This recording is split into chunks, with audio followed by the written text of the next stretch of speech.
we good. I think we good. Yeah. Yeah. Yes.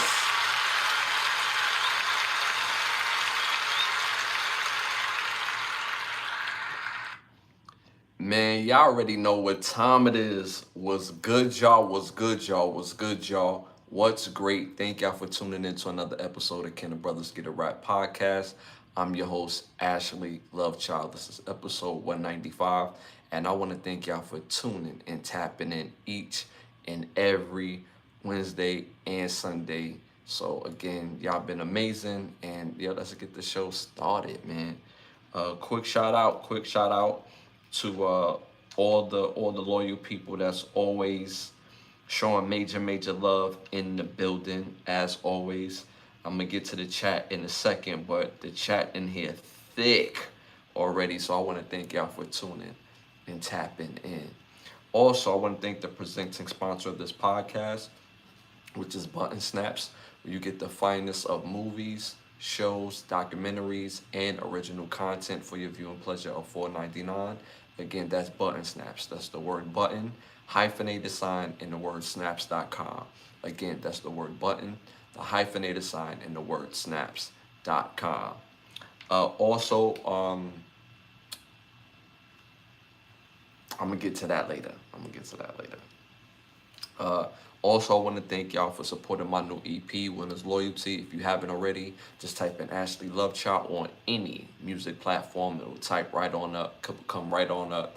5, 6 songs of fire, especially for my hip hop lovers. So make sure, again, y'all tap into Winners Loyalty for the ones who haven't, and for the one who've been supporting it. Again, thank you. Ones been supporting it. Thank you. I appreciate it immensely. I'm seeing these numbers go up even higher and higher. So again, I want to thank y'all seriously.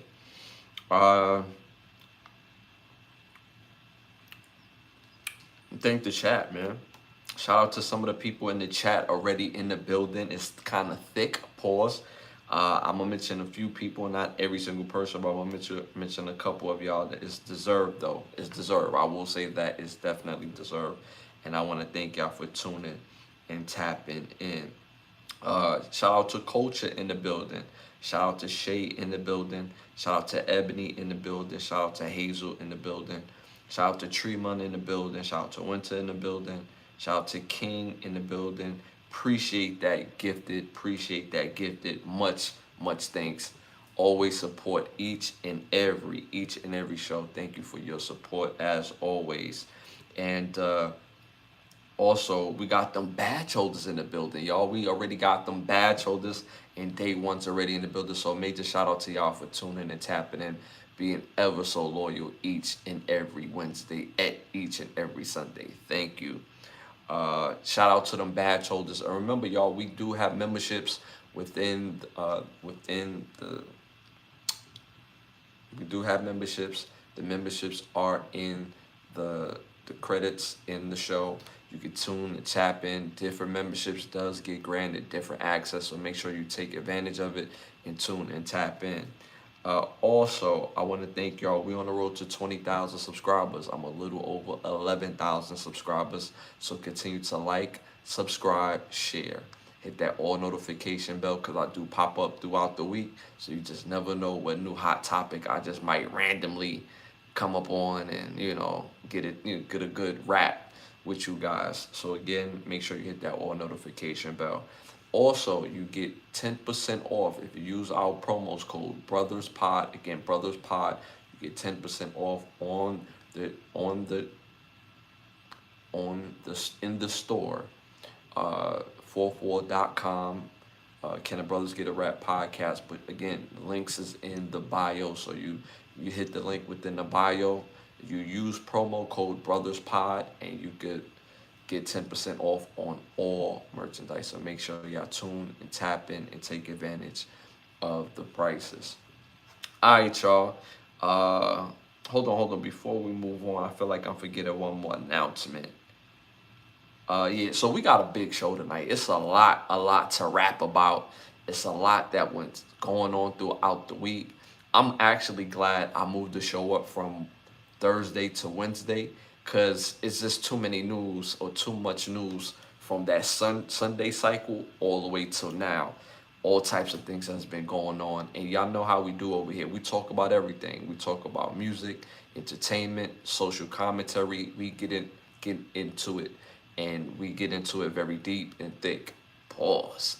But again, um, you know how we do. We talk about it all, and we do it in a fun way, and we're serious about the things that we talk about. And I think more so, we more on the respectable side of the game, sharing ideas, sharing our views, sharing our opinions, but also being resolution based as well, not just talking. So again, I want to thank y'all for always supporting the show. All right, y'all, moving on. Y'all already know, first segment of the night, popular opinions. This segment is brought to you by OUV Records. Make sure you go to Instagram at OUV Records and stay in tune to the latest music and merchandise, as you see right there.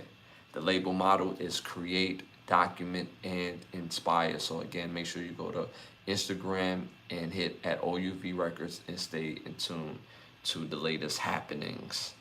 All right, y'all, let's get this started. First segment of the night, popular opinions. This segment, I did the crazy. So first question of the night. First question of the night. And remember, y'all, stay engaged in the chat. It's super fun when y'all engaged in the chat. So again, let me know what y'all think. All right, who's that? Okay. All right, so first popular opinion question of the night. Top way to get rich. Top way to get rich. Number one, on an online business. Number two, work in sales. Number three, marry rich. Number four, real estate investing. Let me know what y'all think about that in the chat. Again, top way to get rich. Number one, online business. Number two, work in sales. Number three, marry rich. Number four, real estate investment. Let me know what y'all think in the chat. Me personally, all these all of these, and they did a study on all these particular jobs. All these different ways that I just named are the top ways to actually get rich in today's economy, new way of making money. And we got the AI taking over in the whole 9 yards, right? So again, these are the top ways to making money. So me personally, I would have chose out of all these, because I'm seeing some of y'all answers in the chat. Me personally, I would have said real estate investing probably a year ago. But now I'm gonna say online business, because an online business is really never ending. People always gonna need stuff, especially after COVID, people having to stay home and basically be at its leisure on of other people off online. People ordered a lot of different stuff and had to utilize the internet. So I'm gonna say or online business. In the chat, I'm seeing marry that money, you stupid. Shout out to Beat in the building. Appreciate you tapping and hit them likes, hit the 100s. Okay, he's trolling. You about to catch some tickets. Trying to be a stain, trying to stick out for trying to say something negative, but you don't have no pictures up or nothing for me to crack back on, which is super lame. But shout out to you. It makes you feel better because your day was terrible and you try to give that negative energy to me. But shout out to you. Pause in the building, one of our other day ones. Very loyal to the show. Appreciate you tuning and tapping in each and every. Appreciate that. Hit us with the good night. Yeah, so again, I'm going with online business. I also seen in the chat, marry that money, marry rich, for the top way to get rich in today's economy. Again, like I said, I went with mine. Y'all went with yours in the chat. The rest of the world at 55%. Mind y'all, over 9,000 people voted on this. Went with married rich. Married rich. I can bangs with that. I could bangs with that. At the end of the day, I could definitely bangs with that, because when people don't realize matters of the heart, the matters of the heart, it tucks on that money string. If you deal with the right person, money is not an object. If you deal with the right person, money is not an object. Now,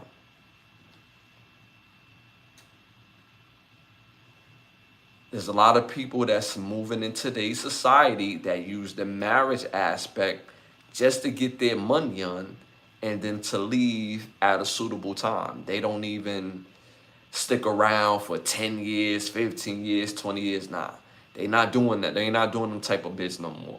So some people that's actually marrying for money, they're staying married anywhere from 6 to about a year and a half, as far as 6 months to a year and a half. So that's a quick flip. When you think about it, in the span of 2 years, you could really come up, especially if somebody has that type of money.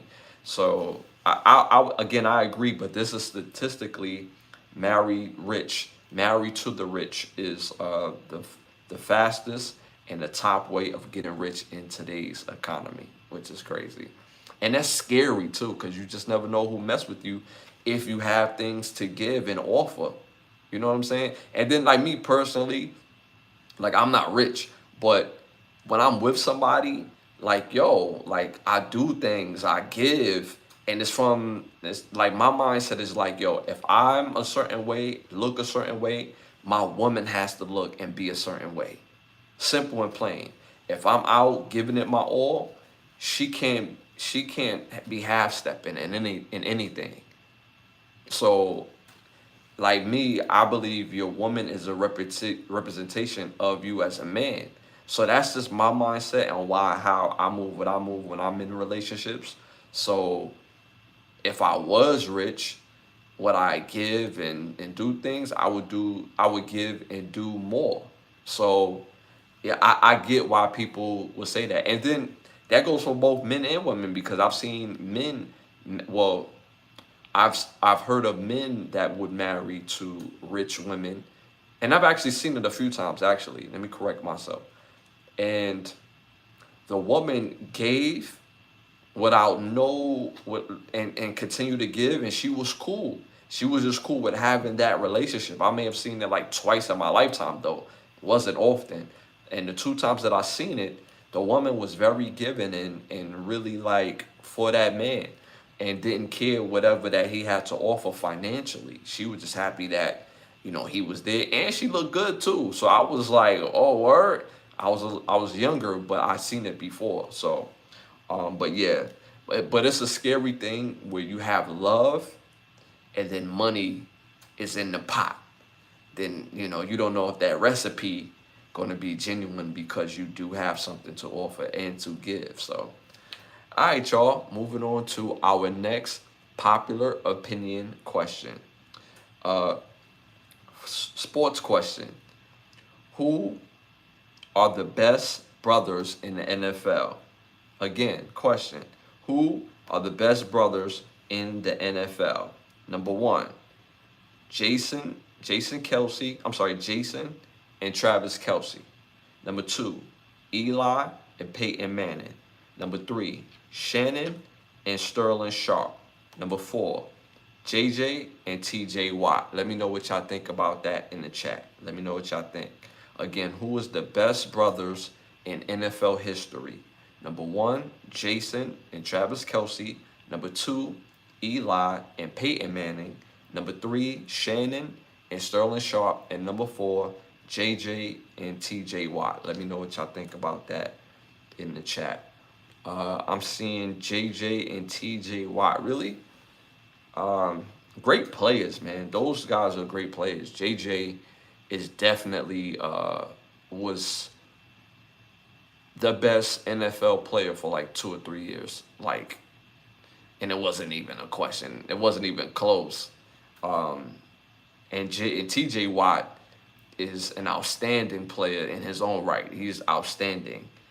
Shannon and Sterling, I could see that because Shannon again is going to arguably be top five receiver, top five tight end ever to play the game.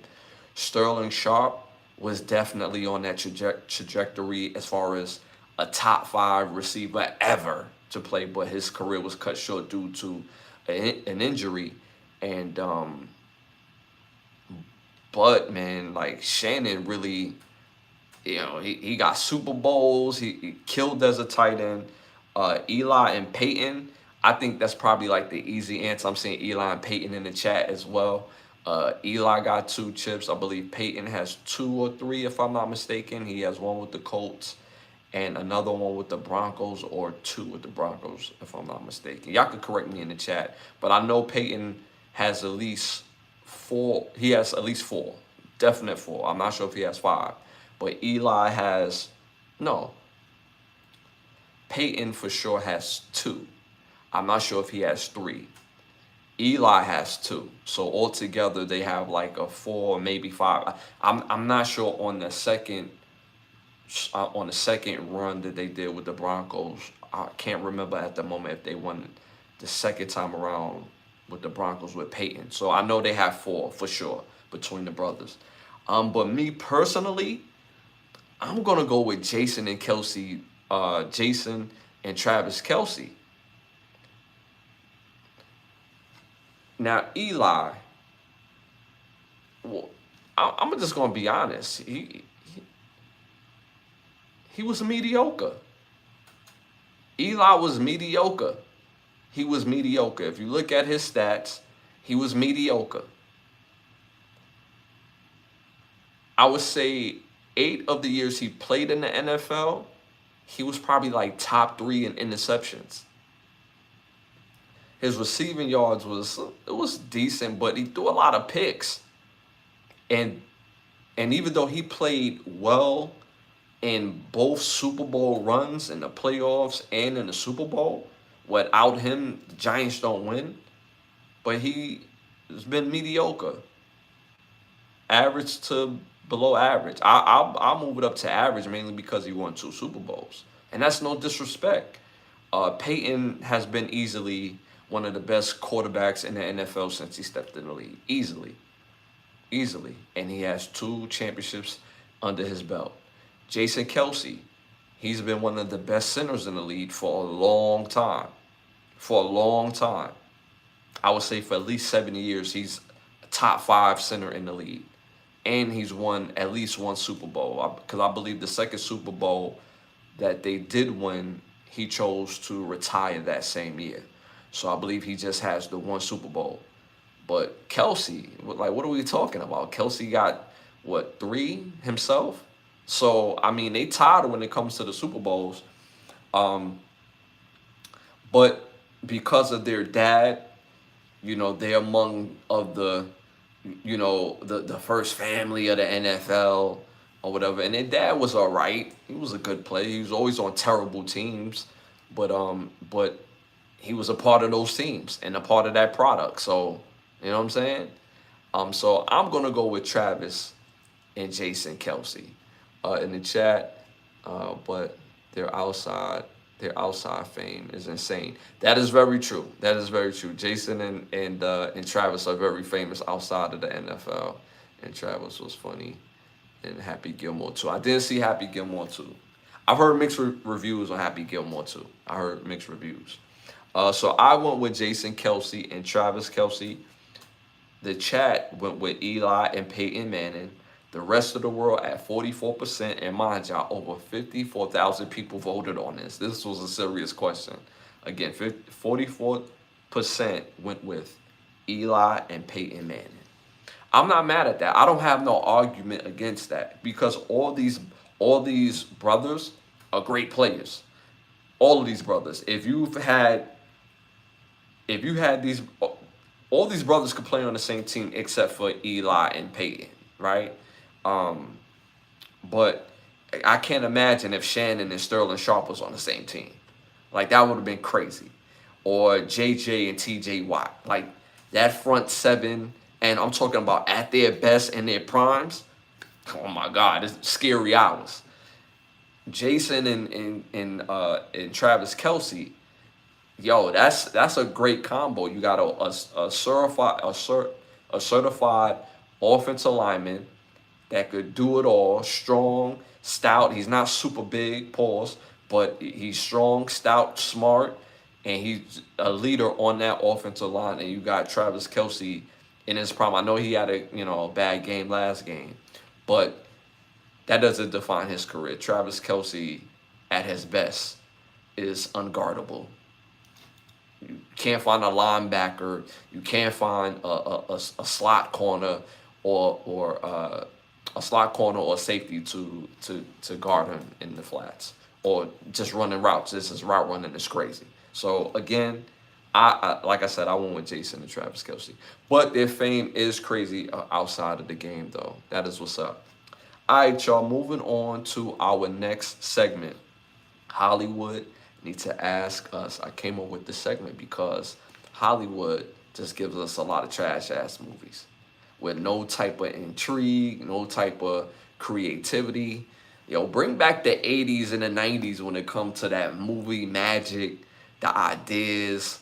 So I got better ideas for movies and a movie series. So my Hollywood Need to Ask Us for this episode, I would love to see a movie based on the effects of fashion and what it does to urban communities. I think this movie would be a slam dunk, especially if you base this movie as a time period piece and base it in the 80s and the 90s and how that 80s and 90s urban fashion was hitting and what kids in these areas felt like they had to do to look successful because in their pockets it was hurting, but on the outside they look successful because they look good. You got the name brand stuff on you.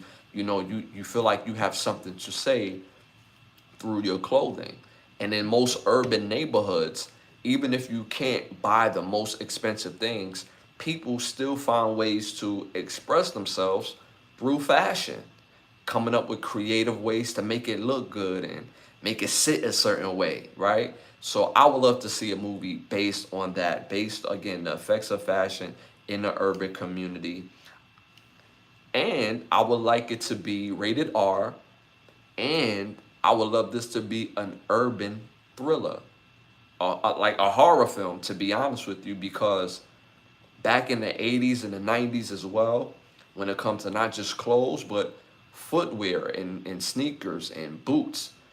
I remember there was a time period in Brooklyn, if you went to certain malls, people was getting robbed, stabbed, and shot for their Timberlands, for their Jordans, for their Wallabies. I mean, all types of stuff. So the effect on like, yo, like I gotta be fresh. I can't let somebody have the one up on me. I gotta express myself. And the effect that it has to a young mind to make them feel like they have to go to the extent of doing the worst to show their best. So I would love to see a movie based on that premise. The casting director for this would be Tony Lee.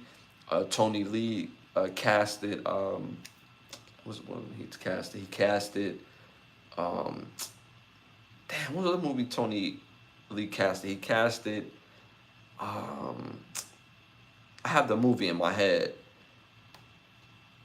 Tony Lee.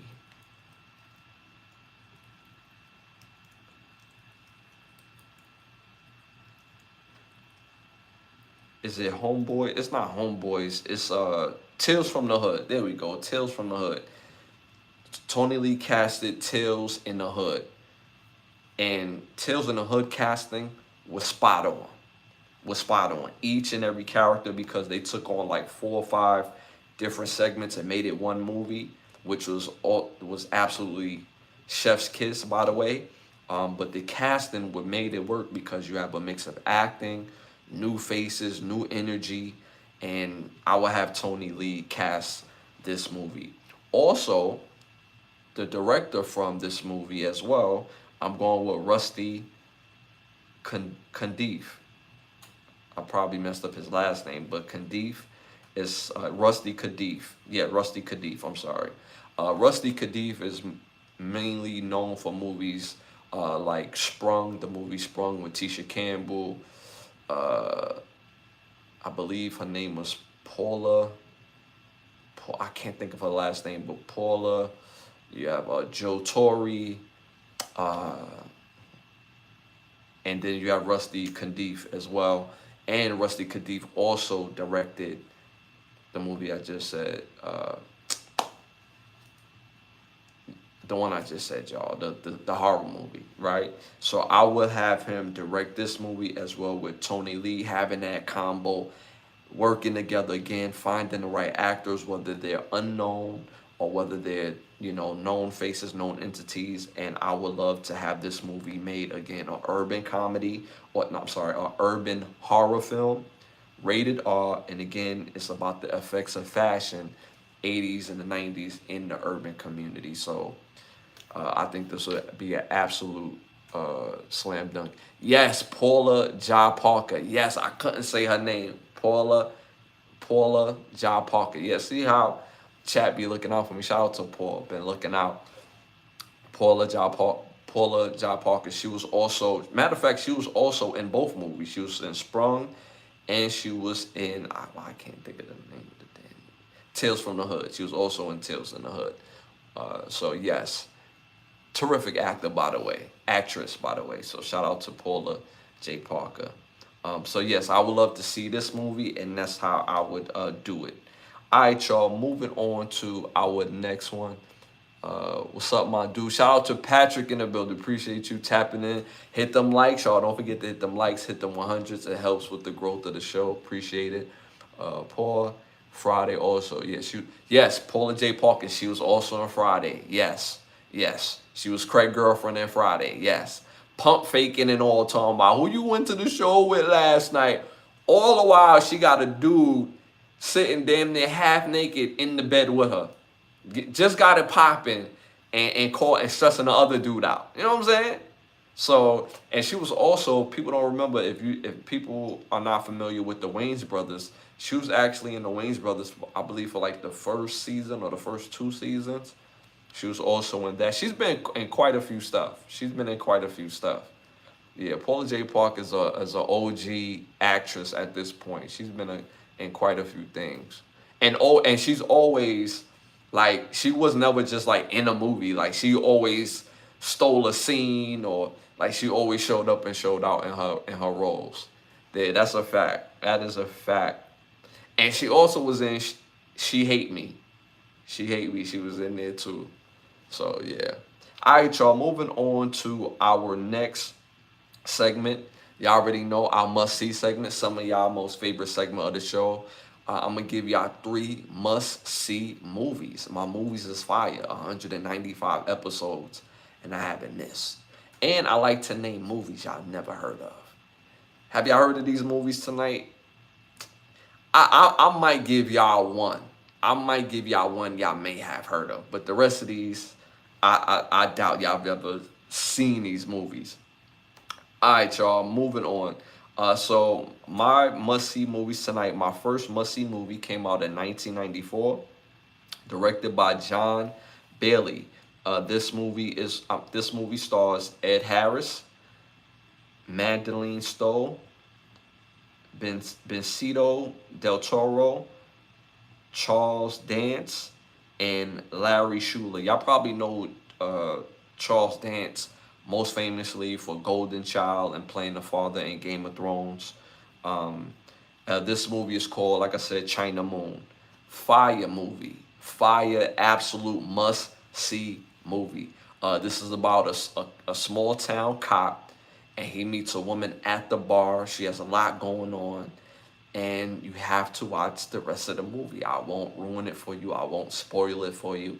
It's a must-watch. And me personally, I like to hear about movies, but I don't like it to be spoiled. You know what I mean? So again, make sure y'all tap into China Moon. Second must-see movie came out in 1991, directed by Alan Rudolph. This movie stars Bruce Willis, Demi Moore, Harvey Keitel, Glenn Headley, James Pannar, and Frank Vincent. This movie is called Mortal Thoughts. Fire movie. And this was at the time when Bruce Willis and Demi Moore was married. So can you imagine working with your wife or your significant other if you're a woman? Uh, but this movie is a must see. This is a fire must see movie. This movie is about a woman who is friends with another woman that's in a relationship with a man or a marriage to a man that is extremely abusive, and you have to watch the rest of the movie. I won't ruin it for you at all. So make sure y'all tap in to see this. Again, it's called Mortal Thoughts. Third final must-see movie. All right, my screen went blank. Came out 1998. This movie is directed by Danny Cannon. This movie stars Ray Liotta, Anthony LaPaglia, Daniel Baldwin, Jeremy Piven, Royce Del Applegate, Xander Berkeley, Tamara Cotterberg, John Carlo Esposito, Yvette Cruz, and Brittany Murphy. This movie is called Arizona. This right here, I got it third for a reason tonight. This right here, I got it third for a reason tonight. Fire movie about a group of friends that's on the police force. And they got all types of things going on, but they found the case where they had to watch the rest of the movie. I won't ruin it for y'all. So again, make sure y'all tap in to see the movie Arizona. So my three must-see movies, again, is China Moon, Mortal Thoughts, and Arizona. Make sure y'all tap into those movies. I'm telling you, it's a great time. And y'all can catch these movies in particular on Tubi. Yeah, I believe it, YouTube, Tubi. No, it's on Tubi. Y'all can catch these on Tubi. So make sure y'all catch these movies. And let me know what y'all think about them. Again, I give y'all these movies. I want y'all to come back and let me know how y'all feel about these movies. And we could get a good rap on it. You know what I'm saying? Can brothers get a rap? Sisters get a rap. You know what I'm saying? So, again, make sure y'all tap into these movies. Paul, he is kind of on that creepy tip, like White Candy Man, Charles. Yes, yes, yes, yes, yes, yes. So you know his work. Yes, yes. Ebony, I watched Poison Ivy and The Getaway. They were great watches. Okay, yes, yes. I spoke about both of those movies. Yes. I'll talk about two Poison Ivy movies, but you're probably talking about the original. But yes, The Getaways is a fire movie. Now that's what's saying. Like they have so many fire movies back in the '80s, and the '90s, and the early 2000s that was so good, but because they wasn't like, it's just in our culture when a movie is not successful in the box office, then we just throw the whole movie away. But when we actually watch the movie, the reason why the movie was successful had nothing to do with the acting, the quality, the story. It had everything to do with probably how they promoted it. It was probably a bad time, to bring the movie out, or what timing, or whatever the case may be. But it doesn't have anything to do with the actual movie quality. And in the 80s, 90s, and 2000s, the quality of movies was oversaturated. So again, I know y'all haven't heard of these, so I'm glad y'all enjoying these movies. But again, let me know about these movies, y'all. Again, China Moon, Mortal Thoughts, and Arizona. Let me know and tap back in.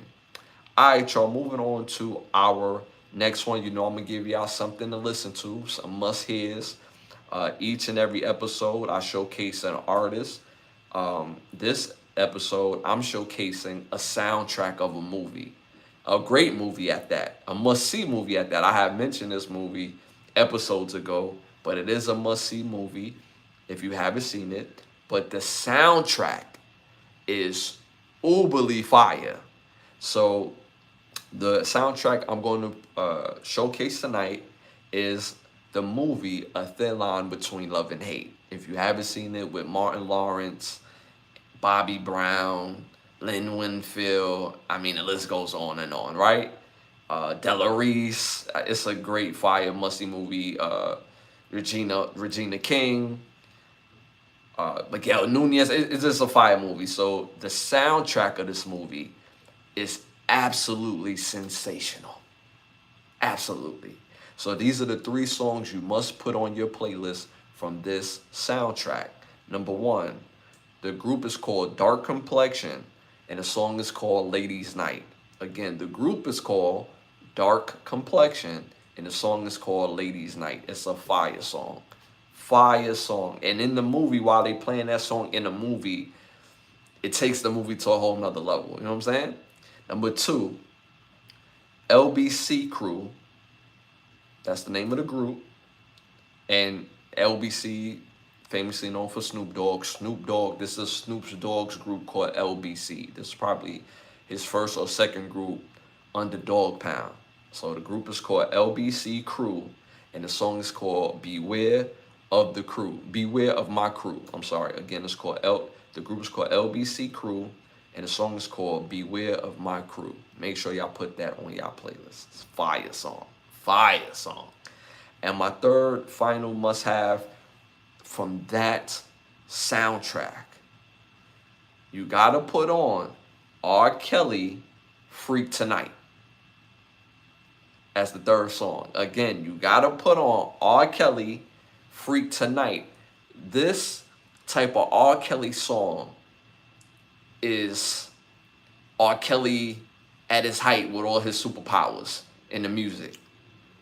Vocals, the words, the lyrics, and the beat, the chord structure, the whole nine. The song is just overly fire. If R. Kelly was ever able to do something like a verses or a verses style, I don't know how, but you get the point that I'm making.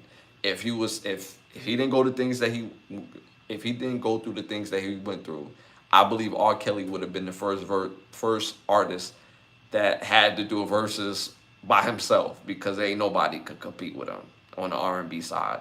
Michael Jackson is pop. R&B is R. Kelly. So nobody's competing with Kels, right? We understand that, right? But you gotta put this song on your playlist. Again, R. Kelly, Freak Tonight. So again, from that soundtrack, A Thin Line Between Love and Hate, the movie, you gotta put on Dark Complexion, Ladies Night. Again, the group is called Dark Complexion. The song is called Ladies Night. Second group is called LBC Crew, and their song is called Beware of My Crew. Third, final must-have song is R. Kelly, Freak Tonight. Fire song. So put these three songs on y'all playlist, and y'all won't be disappointed. Shout out to Patrick. I've had a good hood movie for you called Empire, star John Leguizamo. Oh, that movie fire, bro. That movie fire. I probably mentioned that movie episodes ago, but yeah, that movie fire. That's a fire hood movie. Well, I don't like to call all things hood movie, but it's classified as a hood movie. Good cast, John Leguizamo, Nicole Richards is in that movie, or Denise Richards. Denise Richards is in that movie. I always forget the other dude name, but he's been in several things as well. He plays Radames and Juice. You had Tretch in there. It was a good movie. It was a good. Fat Joe was in there, but overall, it's a good movie. And one of the guys that played in Bad Boys and Hanging with the Homeboys, I always forget his name, but he's a terrific actor. But make sure y'all tap into that movie as well, Empire. And there was a scene in there with John Leguizamo, and I had a real experience like that one time.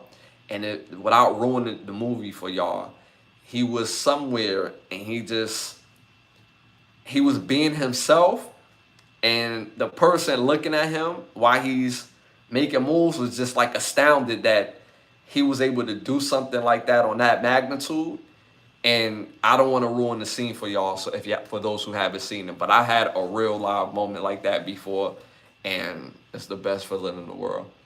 Fat Joe got shot up in. Nah, don't tell them, because they might go check it out. So don't tell them, don't ruin it for them. But it is a fire movie. It is a fire movie. All right, y'all. Moving on to our next one. Send them the turkey. Oh no, I'm bugging. A must-read book. I'm gonna give y'all a book to read.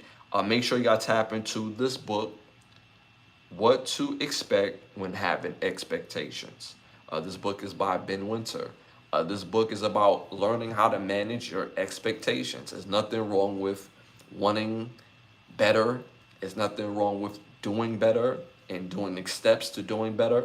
But we also have to learn how to manage our expectations.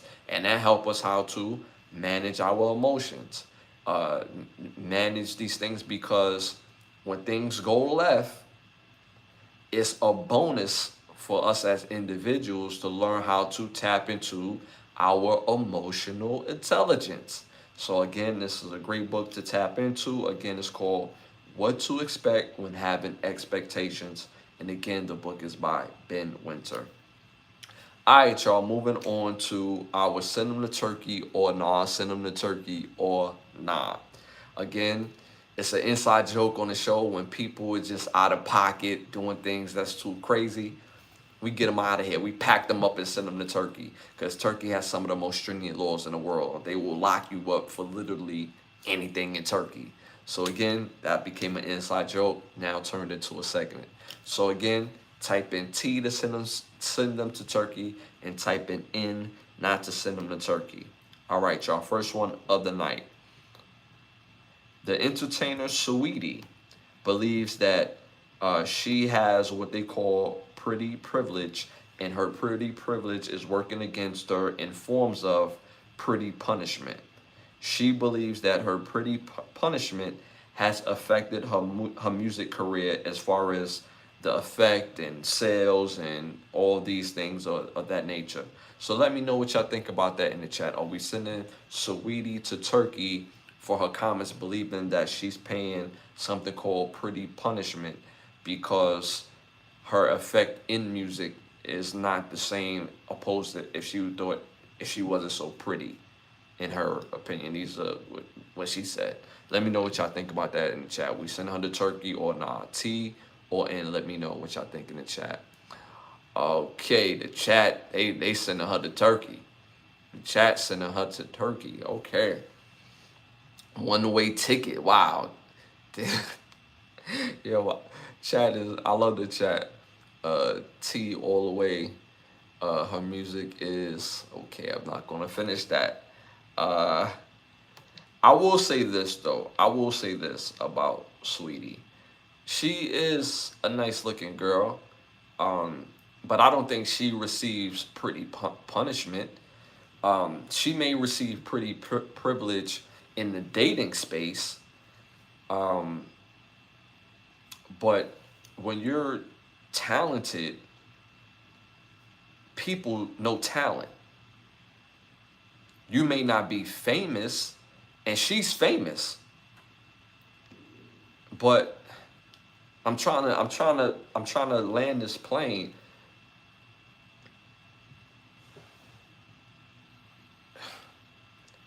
Girls who are pretty and talented, they get a head start in the entertainment space. If a woman is pretty and she can act, she may not be famous, but at some point people will see her work and it will catch on. When a woman is pretty and talented in the music space, that is an uber head start, because you're going to get looks based on your looks. When people, like, we don't live in a day and age where people go out and buy albums anymore. So because we live in a digital space, because we live on social media, when women have nice pictures, other women and men look at that woman and be like, oh, she got music too? And if the music is good, guess what? She just achieved a head start that most people don't have. Especially, guys, it's like when we have nice bodies and we look good or whatever the case may be, is it a bit of a head start from other guys? Of course. But it's not the same. You still have to be talented. With women, y'all get the look first. So when a woman gets the look first because she's attractive, and we find out she's talented on top of that, in the entertainment space, it's an automatic head start. It's an automatic win. So there's no way that I mean, this is her experience, but I'm trying to be like, nice when I say this, but she's not receiving any type of punishment because in the music space, I've heard some of her music, and I'm I wasn't crazy about it, to be honest with you. When I seen certain comments, I again, I'm gonna just keep it based on my preference. I'm not crazy about the music. There's no way I could say this without including other people. Based on what I seen on social media before this comment was put up, not after, before this comment was put up, I haven't seen a lot of people like really like tapping into her music. And mind you, she's already famous. So when you're already famous, because you was for whatever the case may be, you had a high profile relationship, you could leverage that fame and turn it into a skill and turn it into a money based on your talent. That's a head start. And when you have that and then you release your talent afterwards and people don't receive it, you have two options. One, pivot. Two, continue to work at your talent. So I don't believe that she's receiving any type of punishment for being a decent looking girl. So, I mean, the chat is sending her to Turkey on this, but again, I'm speaking for myself in the chat. We're all individuals. So again, prior before this comment, I didn't see people like, yo, I can't wait for that next Sweetie single to drop. And that's not a diss. I'm just saying this again, this is before the comment. So I disagree, and the chat is sending her to Turkey. I'm gonna send her to Turkey based on that notion as well. All right, y'all, moving on to our next one. Send them to Turkey or nah, send them to Turkey or nah. Another music question. Well, not a question, but Kanye, aka Ye, becomes the fifth rapper to have 10 songs surpass 1 billion on Spotify streams each. Again, Kanye West, aka Ye, becomes the fifth artist, the fifth rapper to have 10 songs surpass 1 billion on Spotify in streams each. So are we sending this accomplishment to Turkey or not? Are we sending this accomplishment to Turkey or not? Let me know what y'all think in the chat. Let me know what y'all think in the chat. Me personally, I'm not going to send this to Turkey. I can understand why this would even be send it to Turkey or not send it to Turkey. But I'm not going to send it to Turkey. Mainly for the fact that he's getting the recognition based on, how good he's been in the space of music. Kanye West, throughout his career, has made great music, made great albums. Regardless of what you may think of him personally, he's always gave us a good product of music. But Spotify in itself, we spoke on Spotify recently. Spotify is not a platform friendly place for artists. So if he has what they just said, if he has 1 billion streams on 10 songs on Spotify, he's gonna make some money, but he's never gonna make the money that he's supposed to. Because based on their calculation, they pay the least amount of money out of any platform. So at the end of the day, this is a great accomplishment. Wonderful. But I probably would be a little bit more excited if he was able to gain the benefit of it in his own pockets. I'm all for about artists and artists' pockets, especially when we do the work. When we do the work, to be an artist, you have to have some money. You have to have money to go record. You have to have some money to buy beats. You have to have money to do promotion. You have to have money to go to the right places to engage and have to have money to get merchandise made, a website made. Like, this takes time and energy. So in order for him to benefit from that, just like any other artist, if he's not going to make the proper money on this, then I could definitely see why we're going to send this to Turkey. And again, I broke last show that Spotify has a new update where basically any artist that streams through Spotify, including myself, I had music up on Spotify that I'm actively working to get some of it off of Spotify. I can't get it all off, but I'm trying to get some of the albums off of Spotify because being on Spotify and promoting through their platform, we're basically an artist of Spotify. So what that means is they could take the music and AI it without any type of reimbursement. They could take the music and license it with another company online with no reimbursement to the artist. Hey, and then they don't even need our okay. Let's say there's another platform that gives music directly to us. That gives music straight directly to what's the platform I can say? Facebook. That's a Facebook.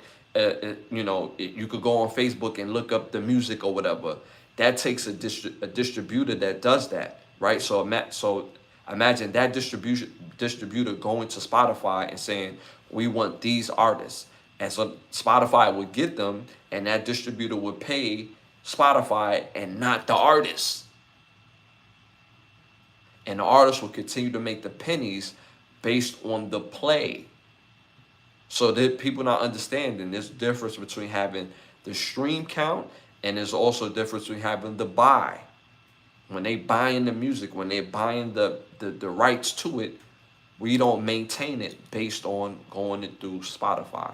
So again, him having these amount of songs streamed, again, over 1 billion streams on 10 different songs.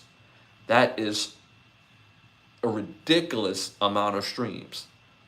And if the stream count was correct, that would be a ridiculous amount of money. But because the lion's share goes to Spotify with all artists, and some artists do have sweeter deals if they're going directly to Spotify. But a lot of artists, especially the most famous, the most known artists, do not have that type of deal with these platforms. I guarantee it. Don't let them cap to you. If they're selling their publishing, or if they're selling their catalog, that means they're strapped for cash. They're cash poor. So again, and this is not necessarily directly to saying that this is Kanye's actual issue, but it's very probable that, again, he's not seeing the lion's share of that amount of streams. So I'm not going to send it to Turkey because it is an accomplishment for Kanye West, but it's still kind of sending to Turkey because it's like, damn, you won't even receive the full benefit of your work. In the chat, Kanye is talented, just a little. Most people would say that. Most people would say that, Patrick. Most people would say that.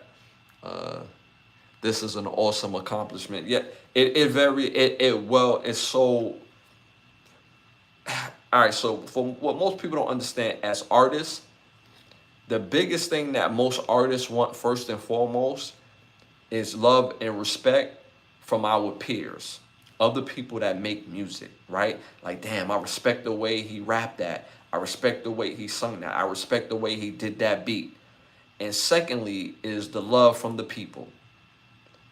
And thirdly, the fame only if it's positive, only if it's led to the money.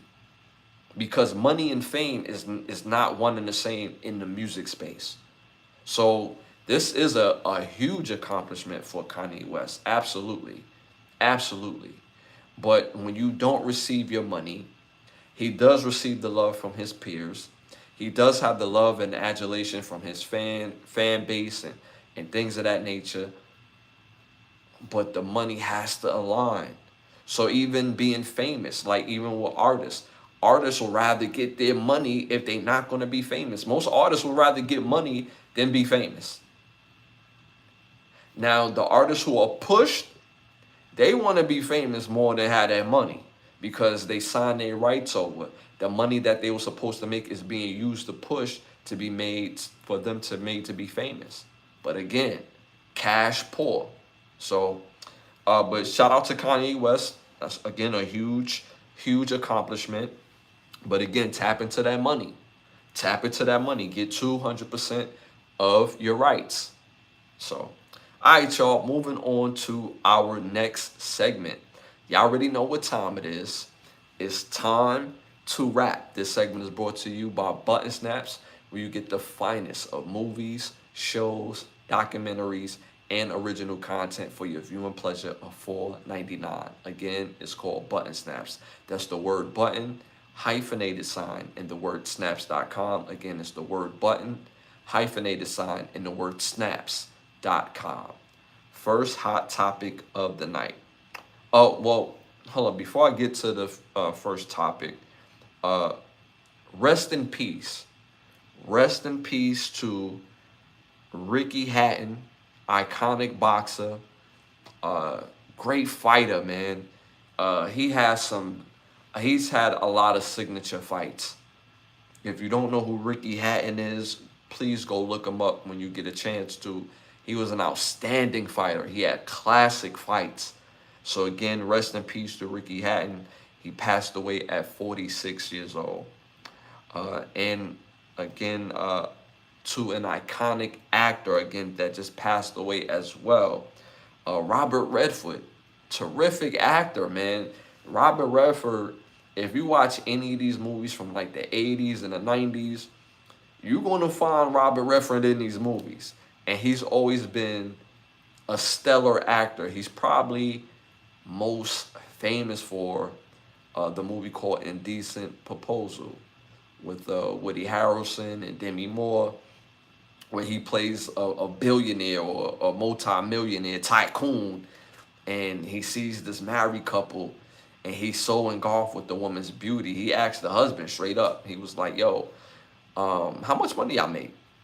Okay, cool. What if I gave you $1 million for one night with your wife? And he was like, you serious? He's like, yeah, in cash. Get this money on if I get one night with your wife. And you have to see the rest of the movie. I won't ruin it for you. So again, shout out to Robert Redford. He passed away at 89 years old. Iconic actor. So again, rest in peace to both Ricky Hatton and Robert Redford. Rest in peace, and my condolences is with your family. All right, y'all, moving on to our first hot topic of the night. State terrorism charges and first-degree murder charges against Luigi Manawan are dismissed. Let me know what y'all think about that in the chat. Again, state terrorism charges and first-degree murder against Luigi Manawan are dismissed. Mind you, he was the person that's accused, or he is the person that stands accused of the murder of the fatal shooting of healthcare CEO Brian Thompson last year. This was major headlines last year. And again, yesterday, he was found that the judge, the judge G. Carlo, he's ruled the evidence for the charges was illegally insufficient. He said it was illegally insufficient. So therefore, it was the reason why he had to dismiss that first degree murder case and state terrorism on him. He still stands he still faces, I should say, second degree murder charges. There's no trial set at this moment. He's just going to sit until they, figure this out and set up a trial date. They want him to do some time in prison, regardless if he turns to be, well, they're not going to dismiss, but if he turns out to be guilty or not guilty, they want him to sit in jail for some time. Me personally, I don't think there will be a trial date set probably until sometime next year. I really believe that. Because there's none set right now, but I believe it won't be set till sometime next year. So because it's going to be set sometime next year, doesn't mean that the trial is going to happen next year either. I don't believe they go to trial until we're probably like in 2027, maybe 2028. That's what I believe. I believe they want him to sit and do some sort of time before they let him go, or do the rest of his bid, if he's found guilty. So it's very perplexing that all the things that they've had, which they had countless of footage, they lined it up basically, what he had on. I know he tried to hide it with a cap, but basically using different cameras throughout the city, because he was moving throughout the city to escape. There's no way that they don't have enough evidence, but they said they illegally attained it, and it was insufficient the way how they was able to gather their evidence. So they threw it out altogether. But again, he still stands trial for the second-degree murder, which is crazy. So at the end of the day, like I said, at some point he will go to trial, and if he is guilty, which I believe he is, based on what we've seen, he should face the full extent of the law. Simple and plain. So, all right, y'all. Moving on to our next hot topic. Question for my sports lovers. Question for my sports lovers. Should the NFL get rid of the tush push? Let me know what y'all think about that in the chat.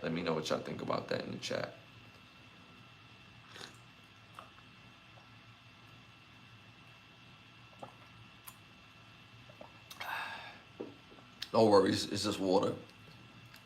It looked like tea, right? It sounded like tea. But let me know what y'all think about that. Should the NFL get rid of the tush push?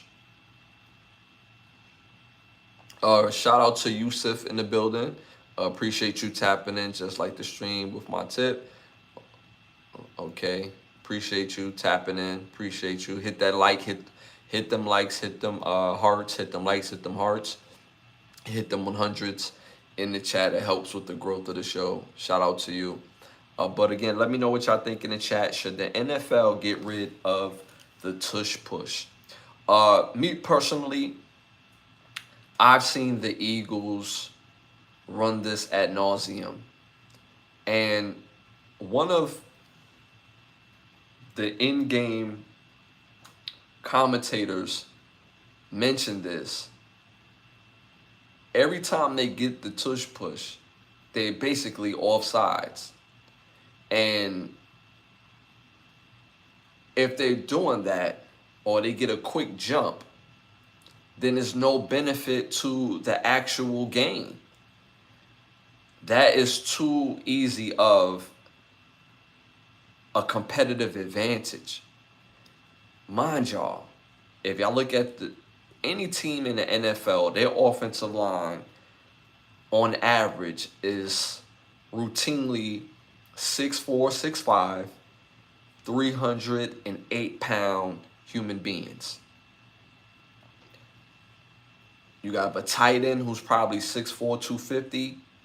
You bring your receivers in, they normally about 5'11" to 6'4", 180 to 200 pounds.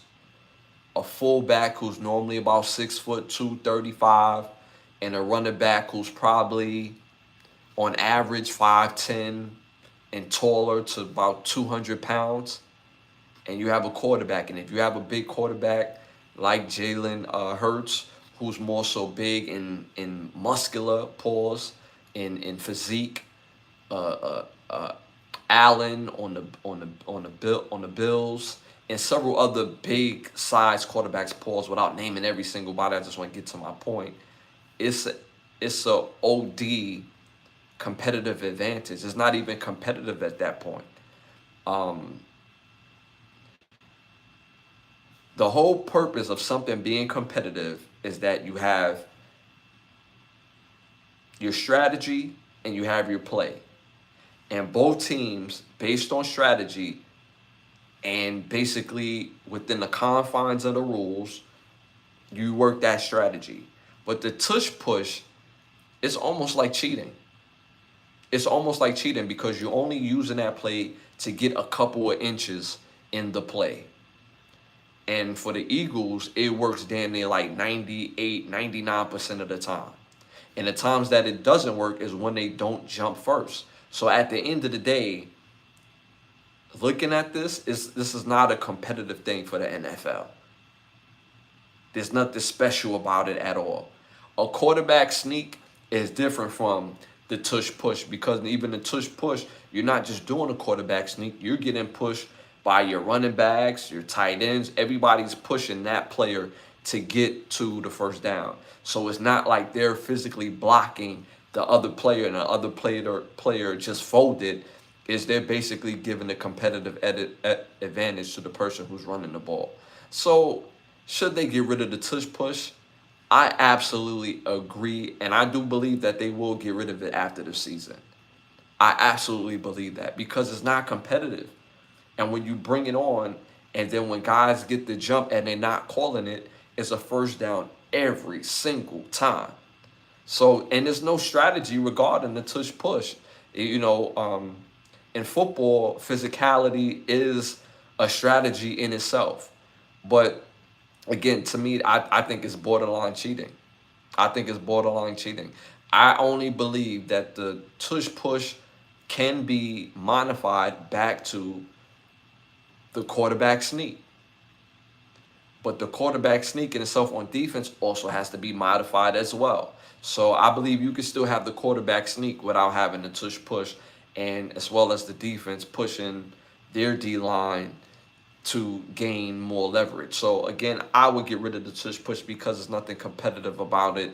It's basically borderline cheating, and I don't want to regurgitate, but yeah, I get the sentiment just the same. So again, I think the NFL should get rid of the tush push play. All right, y'all. Moving on to our next hot topic. Uh, Celeste Riveres Hernandez have been identified as the 15-year-old girl that was found in the trunk of the car of the artist David. Uh, Let me know what y'all think about that in the chat. They did interview David's mom. Uh, Supposedly, this is supposed on this particular part. Supposedly, they did an interview on the mom, and she said she dated a former boyfriend named David. But if that was the case, then the mom would already came out and say I dated him. So you know somebody was trying to just make mention that her ex-boyfriend and that artist name is David. So could there be a connection? I don't know, maybe because if the ex-boyfriend name is David and he may have seen this guy who's an artist named David at, you know, a restaurant or whatever, driving his vehicle when he did the work, he probably knew how to access the vehicle and be able to store the body in that car. So, you know, if that's the case, then I could see why now that they would mention that. But let me know what y'all think about that in the chat. 15-year-old girl. I had mentioned this story some weeks back. This is just really unfortunate. They have ruled out the artist David mainly because he has been overseas performing when they found this young lady in the car. And then due to basically age of death, they could track the age of death, you know, throughout the different testing that they do. And again, he was still out the country. So they basically ruling him out. But anybody that had access to his car, or whether they worked at a place that's a car lot, whether they personally did an Uber to his house and know what his car looked like and know where he keeps that particular car. I mean, all types of things is possible at this point. It sounds like a movie, but it's all of these things is very possible. But a life has been lost, and a 15-year-old girl at that didn't get a chance to live no type of life at all. So this is very unfortunate, and I really hope that they find And throughout the investigation, they find the killer who did this, because this is terrible. And again, my condolences to her family. I couldn't imagine going through something like that at all, and I wouldn't even want to put that in the air. So, but again, rest in peace to the Hernandez family. Again, Celeste Rivera's Hernandez was the girl identified, 15-year-old girl that was identified in the trunk of the car of the artist David. All right, y'all, moving on to our next hot topic. According to Yahoo Sports, the NCAA has permanently banned basketball player Mikael Robertson, Steven Velasquez, and Jalen Weaver for practicing in something called Spets betting manipulation. I've never heard of that, but it's Spets betting manipulation, and it was a whole scheme. All three players was released from the team of Fresno State. All three players both played for Fresno State and San Jose State in their scholastic in their athletic career. Sorry, and they have been dismissed from the team, and of course kicked out of school. Let me know what y'all think about that in the chat. Again, don't forget to hit them likes, hit the 100s, hit them likes, hit the 100s. It helps with the growth of the show. But let me know what y'all think about that. For me, just play, bro. Just play. It's not worth it at this point in time. Like, I remember this movie called Blue Chips. Excellent movie, by the way. Fire movie. Nick Nolte stars Nick Nolte as a young Shaquille O'Neal, a young Penny Hardaway in there. This is just a fire movie, and it's basically about a college team, and they was trash, and they had to rebuild their team. And of course, they went out and got, real players that could, pull off the role, like Shaquille O'Neal and Penny Hardaway. And they're in this movie, and they show the pitfalls of players doing what they have to do in college. And one particular player was gambling. He was doing sports betting, and he was betting against himself. And come to find out, he was shaving points, and he was giving up turnovers and things of that nature. And nobody ever found out except for the coach and, eventually who the coach told, because the coach was told by one of the alumni, like, yo, I own you already. So back in the 80s and 90s, sports betting and gambling was very prevalent. If you go through the history, especially in the NCAA, you found like these really great teams that will have amazing seasons, but out of nowhere in the middle of the season, they will lose the game. For some reason, that player, he just don't got it tonight. His shot, it was all right, but it wasn't hitting like it normally hit, right?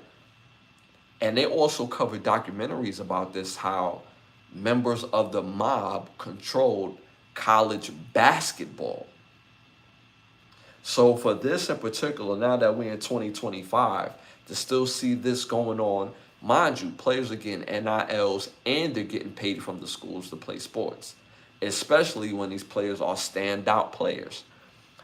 Fresno State is not Kentucky, it's not Duke, but it's not chopped liver neither. Fresno State is a quality school to go play football or basketball. So at the end of the day, I mean, they got caught. They tried it and they got caught. And for any other player that's engaging in sports betting while playing, stop. Stop. They are watching.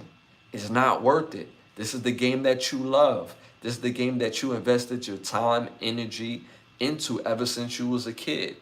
You put years in this. And if you're looking to have any sort of future, why engage in this? Because your reputation always travel, especially men, and especially when you're a little boy, your reputation is going to travel. So again, if you're engaging in it right now and you haven't got caught, get out. You even see some of the NBA guys that's getting kicked out the league for getting caught for sports gambling while they're playing. You can't do it. They have basically either the CIA or the FBI. There's a branch that whatever part of that particular surveillance team actually works for the NFL and the NBA. So they're watching, they're tracking. So it's not worth it.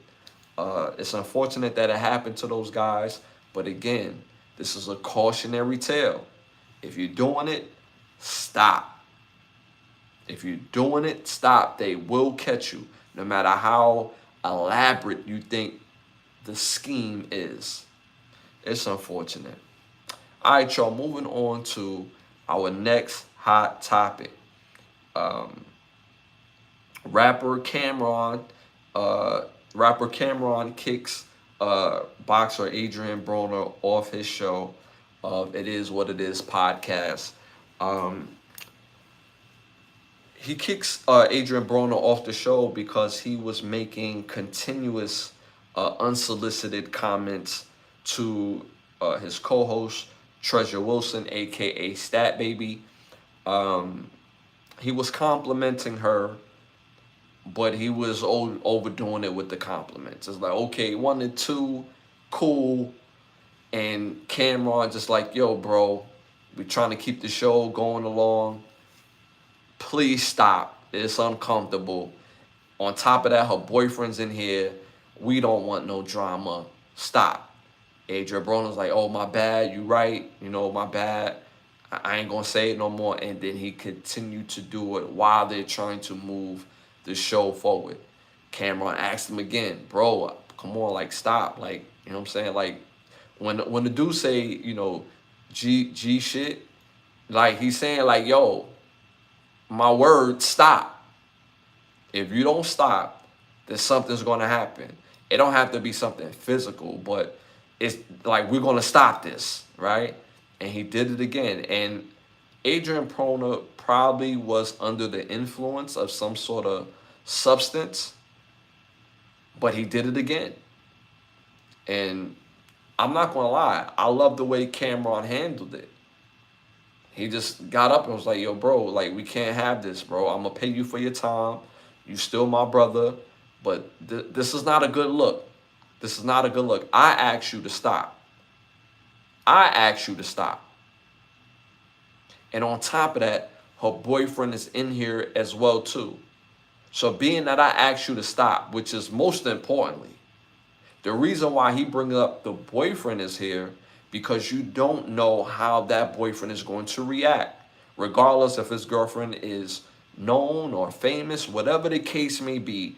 When somebody's in a relationship, you just don't know how their better half is going to act, how they're going to respond. So as a man, you keep the peace. As a man, you put your foot down and be like, yo, I'm asking you to stop. Now, you're not respecting me. So now you're not respecting me based on what I asked you to do. Now you don't take me serious. I got to ask you to go. I'm going to ask you to go. And the reason why I love the way he handled it like a boss. On top of that, he was like, and I'm going to pay you for your time. I'm going to pay you for your time. Thanks, but no thanks. Here's your money. We still bros, but you got to go, man. You got to go. Because I can't have her being uncomfortable, and you just never know what the boyfriend is willing to do, whether he wins or not. And some people will say, well, Adrian Broner, he's a boxer, and the boyfriend is not. I believe the boyfriend is a part of like the AMP crew of Kai Cenat. So obviously, we would think Adrian Broner will win that fight if it was to get there, right? But that's not the point, whether it get to a fight or not. It's just sheer respect. Regardless if you win or lose, you're not going to continue to disrespect me or my woman. So at the end of the day, it's all about respect and man respect. If I meet a woman at the bar and I holler at her and she like, no, no, thank you, or whatever the case may be. I have to respect that. I can't sit there and linger on her and be like, oh, you so beautiful. I don't do that anyway. But at the end of the day, it's like, yo, you have to be respectful. If she don't like it or she don't want it, you keep it cool and you keep it pushing.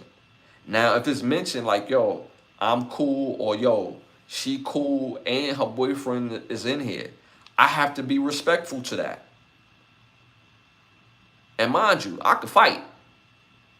I could throw these things. I used to box a little something, something. But it wouldn't be about me winning. It would be about me being in the wrong, knowing I'm in the wrong, and disrespecting my friend that asked me to stop.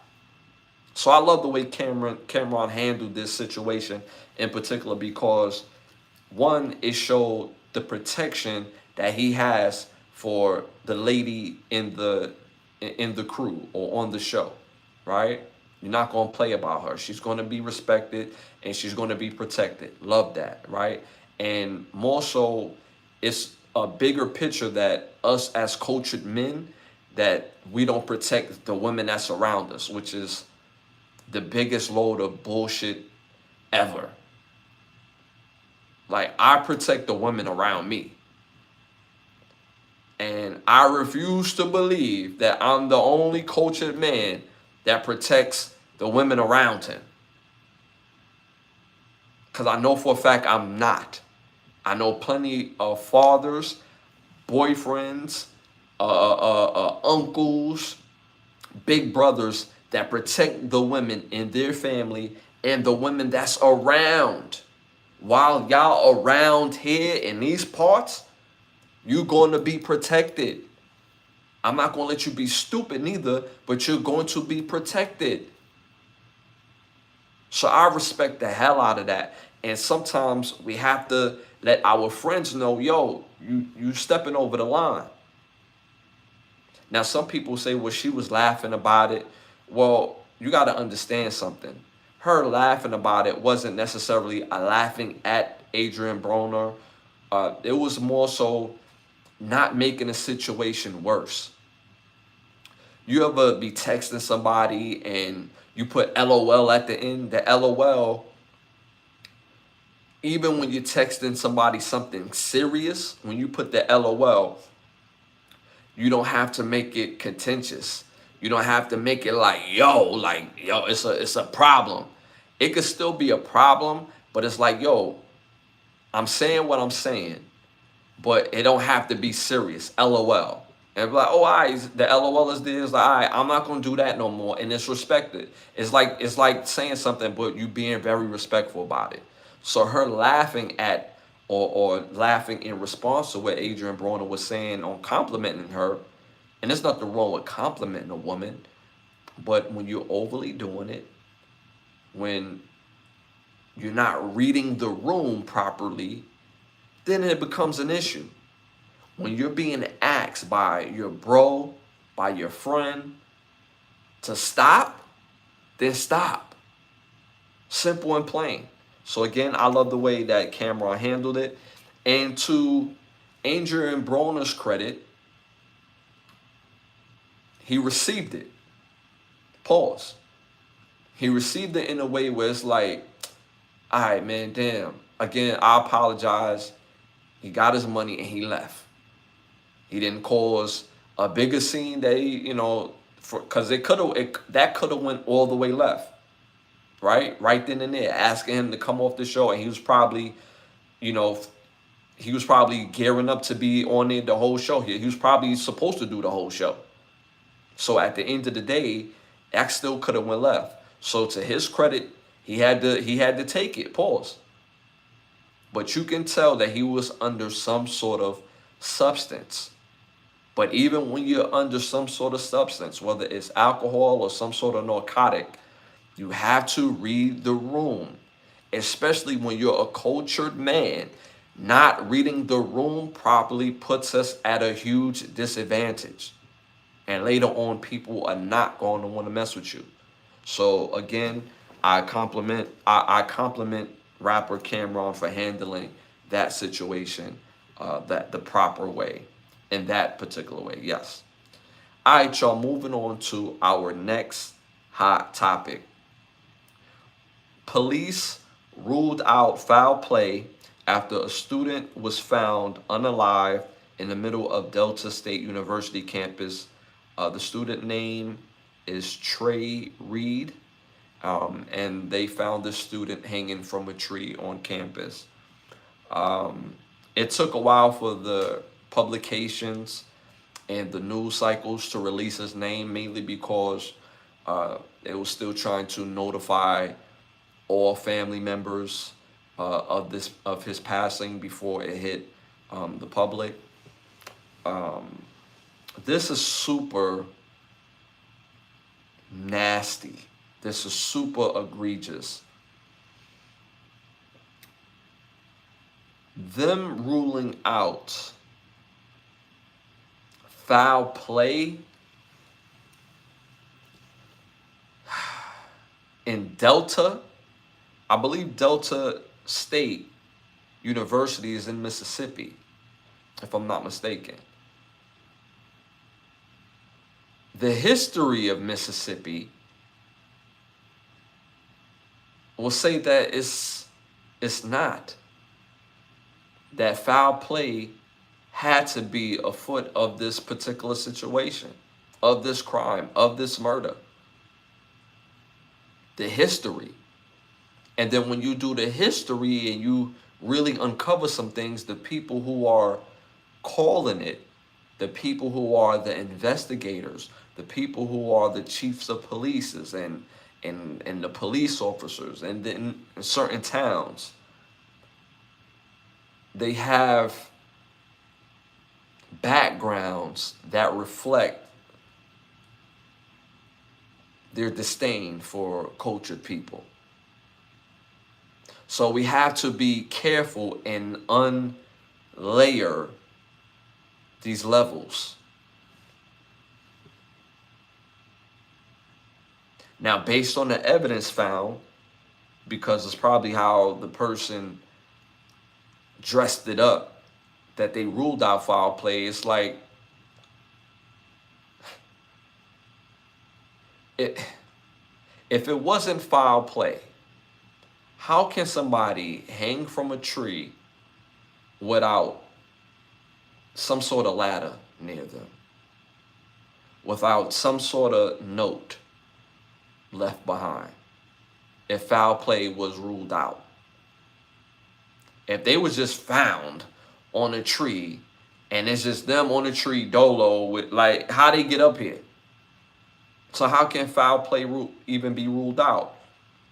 It will be something completely different if you would have found him behind his door, or next to his bed, you know, because those are other ways of doing something like that to yourself without it being foul play. So it's puzzling that foul play is even ruled out. I'm gonna be all the way honest, especially in a place like Mississippi and their history of the treatment of cultured people in Mississippi.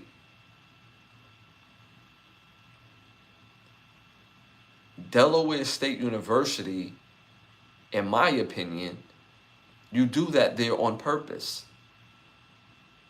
If you look at majority of their enrollment, it's cultured students that's enrolled to Delaware State.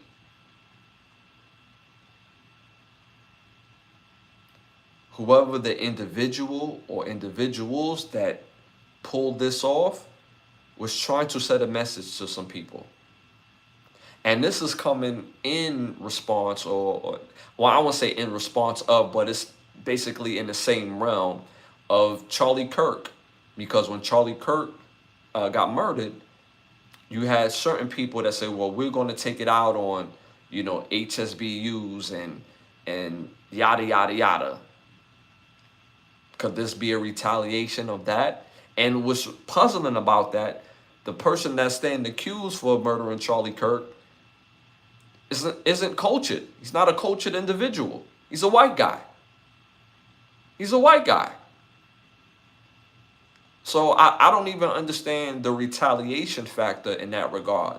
But I'm gonna tell y'all people who's out there operating in a racist mindset, actively operating in racist spaces. You're going to find what you're looking for. You're going to find what you're looking for.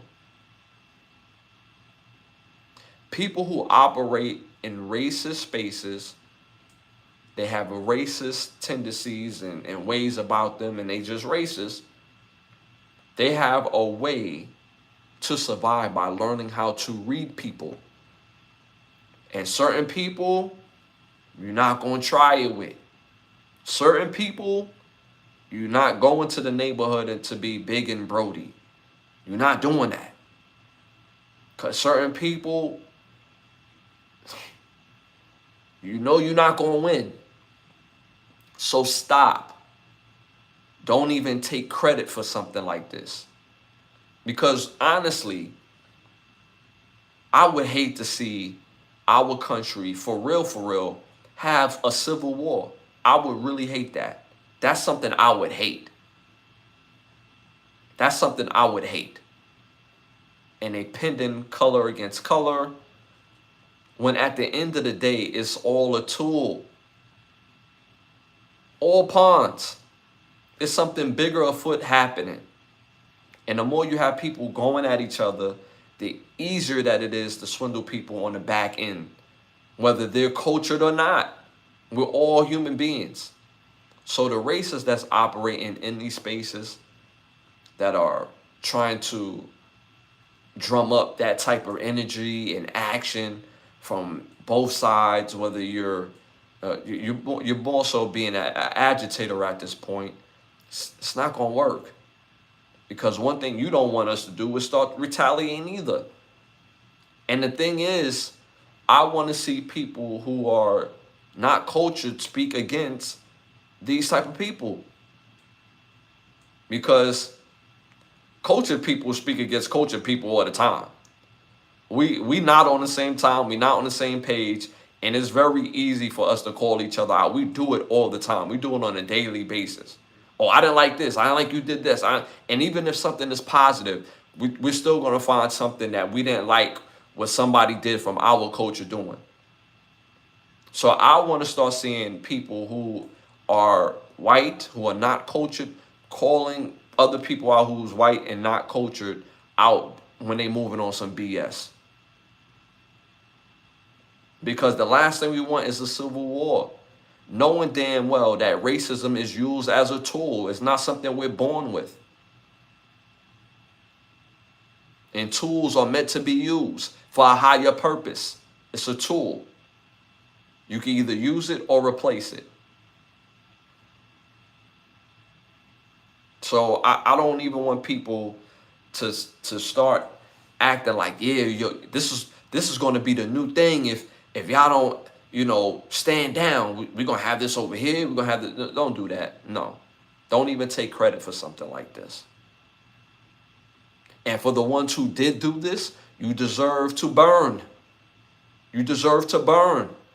There's no type of, you won't get me to have any type of sympathy for people doing things like this to anybody, let alone cultured folks. I have no sympathy regarding that. I'm a human being. I come from human beings. This is why I don't refer to myself as black.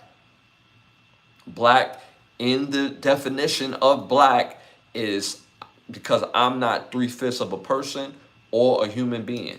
I don't come from 3/5 of a people, and I'm not 3/5 of a person. Simple and plain. And I refuse to call myself to something that a human construct or society construct given us. They gave us color. They want to give us black. They want to give us all this up. They gave us African American. You're from America. We American folks. All cultured folks did not come from Africa. Simple and plain. Africa wasn't even always called Africa.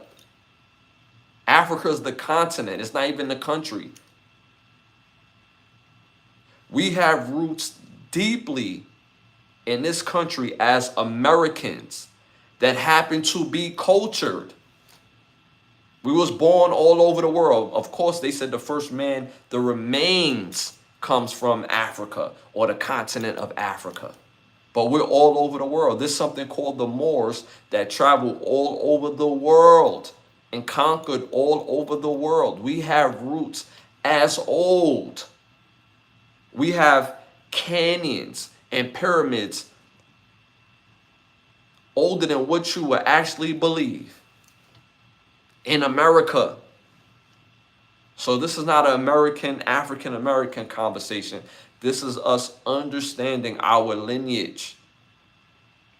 We're not second-class citizens. We're human beings. And we're going to get treated as such. All right, y'all, moving on to my next hot topic.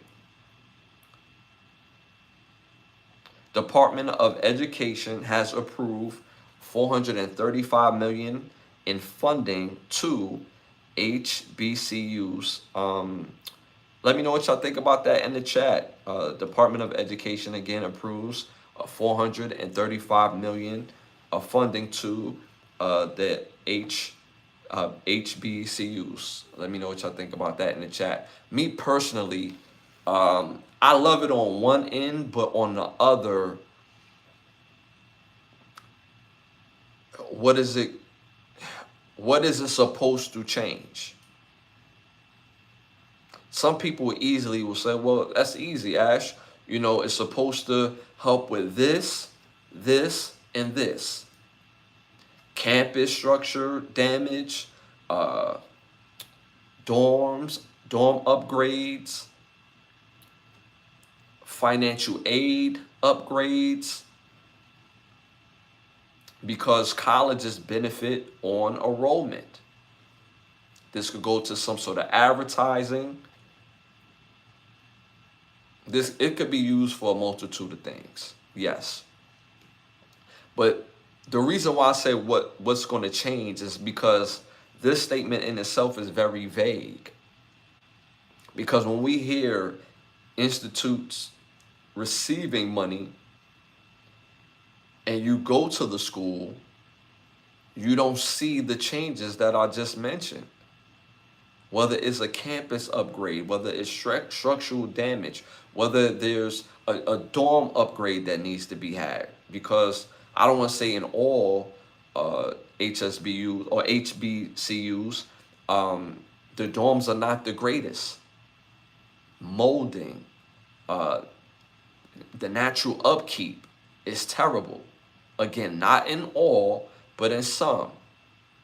So receiving this type of money, is it going to go to these things? So that's like my main thing when I think about looking at this particular, funding. Like, this sounds really good, but a lot of the power schools, the D1 schools, in the sense of the eyes of, like, there's a difference between the University of South Carolina and South Carolina State, right? South Carolina State is a HBCU. South Carolina is a power school. It's one of those schools that is basically, you have more white people at the school, right? The funding and the upkeep in those schools, you see it automatically. The campus is beautiful, remarkably done. They have a system on how they manage all of that as well, and it benefits their sporting events. Because let's keep it real, if you have a great sports program in any school, in college, it's literally a license to print money. That's why when some schools, when they get their money, and why some schools really upgrade faster, is because they put their money into their sports program, because through that money, they're going to easily have funds to upgrade the school. Again, whether it's a dorm upgrade, structural upgrade, campus upgrade, better teachers, better programs, an easier way for students to receive their credits from other schools, and all types of different intricate things that goes on in college. So that's why I say, what is it going to change? Is this going to help with the financial aid portion of the school? Because you need students. And every year for the past 15, 25 years, 15, 20 years, you've seen a decrease in enrollment. They're saying, well, there's an increase in women in school and this, that, and the. You have a lot of women enrolled. You have a lot of women enrolled, yes. You have some guys that are enrolled, and most guys that do go to school to play sports. And probably the other 10% is to get their education. So at the end of the day, what is it really going to change? Is this initiative going to be a school thing, or is this going to be more so on getting students in the school? Because if you give a student a scholarship, guess what? That student's still going to spend money. He's still going to have to move. He's still going to have to spend money on campus to operate, whether it's in laundry, books, or a portion of the books, or just laboratory fees, or whatever the case may be. When a student is on campus, they still actively spending money. The vending machine, all different types of things. So which one is it going to go to? So that's why I say, what is it really going to help with? $435 million to the HBCUs. So I'm hoping that them getting this money, it really going to give some sort of real value either to the students or the school structure. It matters.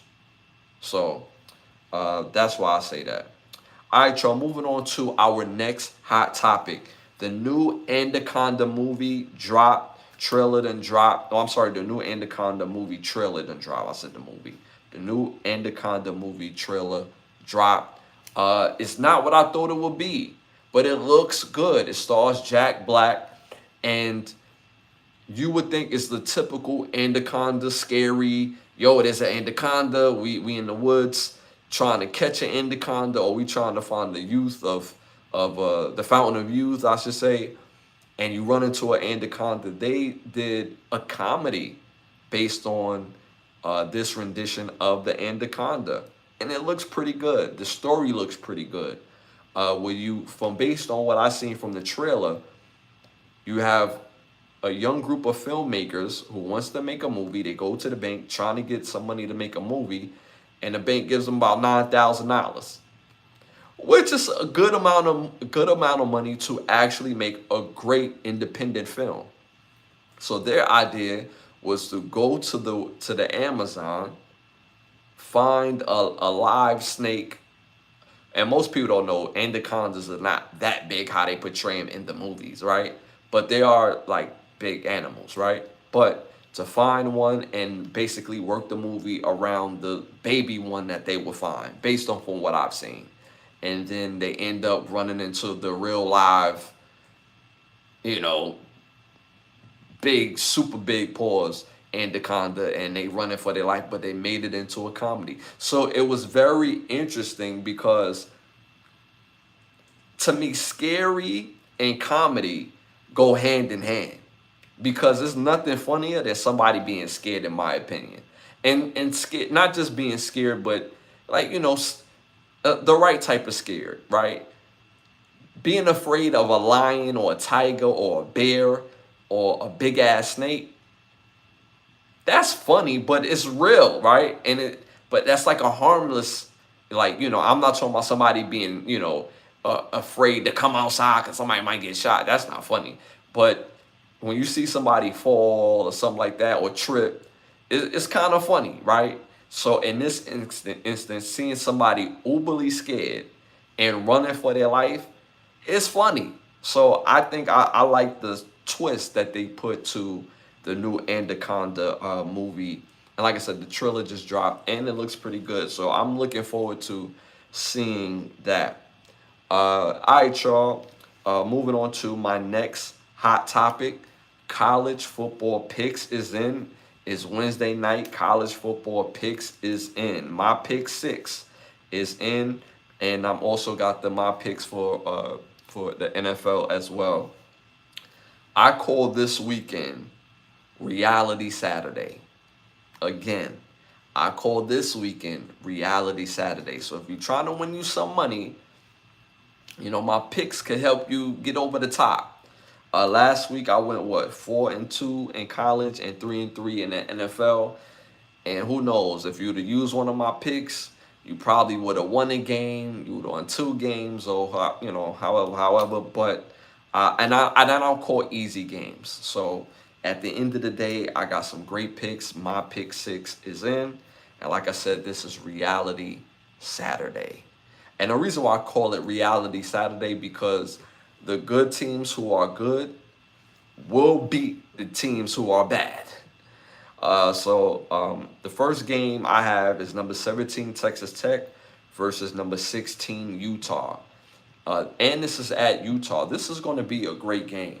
This is going to probably be back and forth until the third quarter.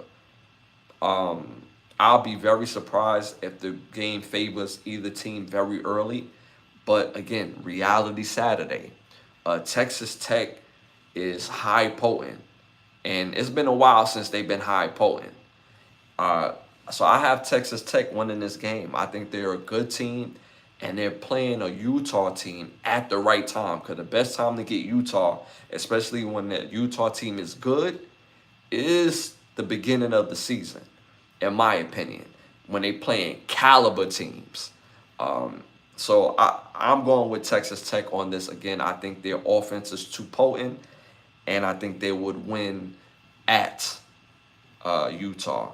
My second game, number 22 Auburn goes to number 11 Oklahoma. I think this is going to be a great game as well.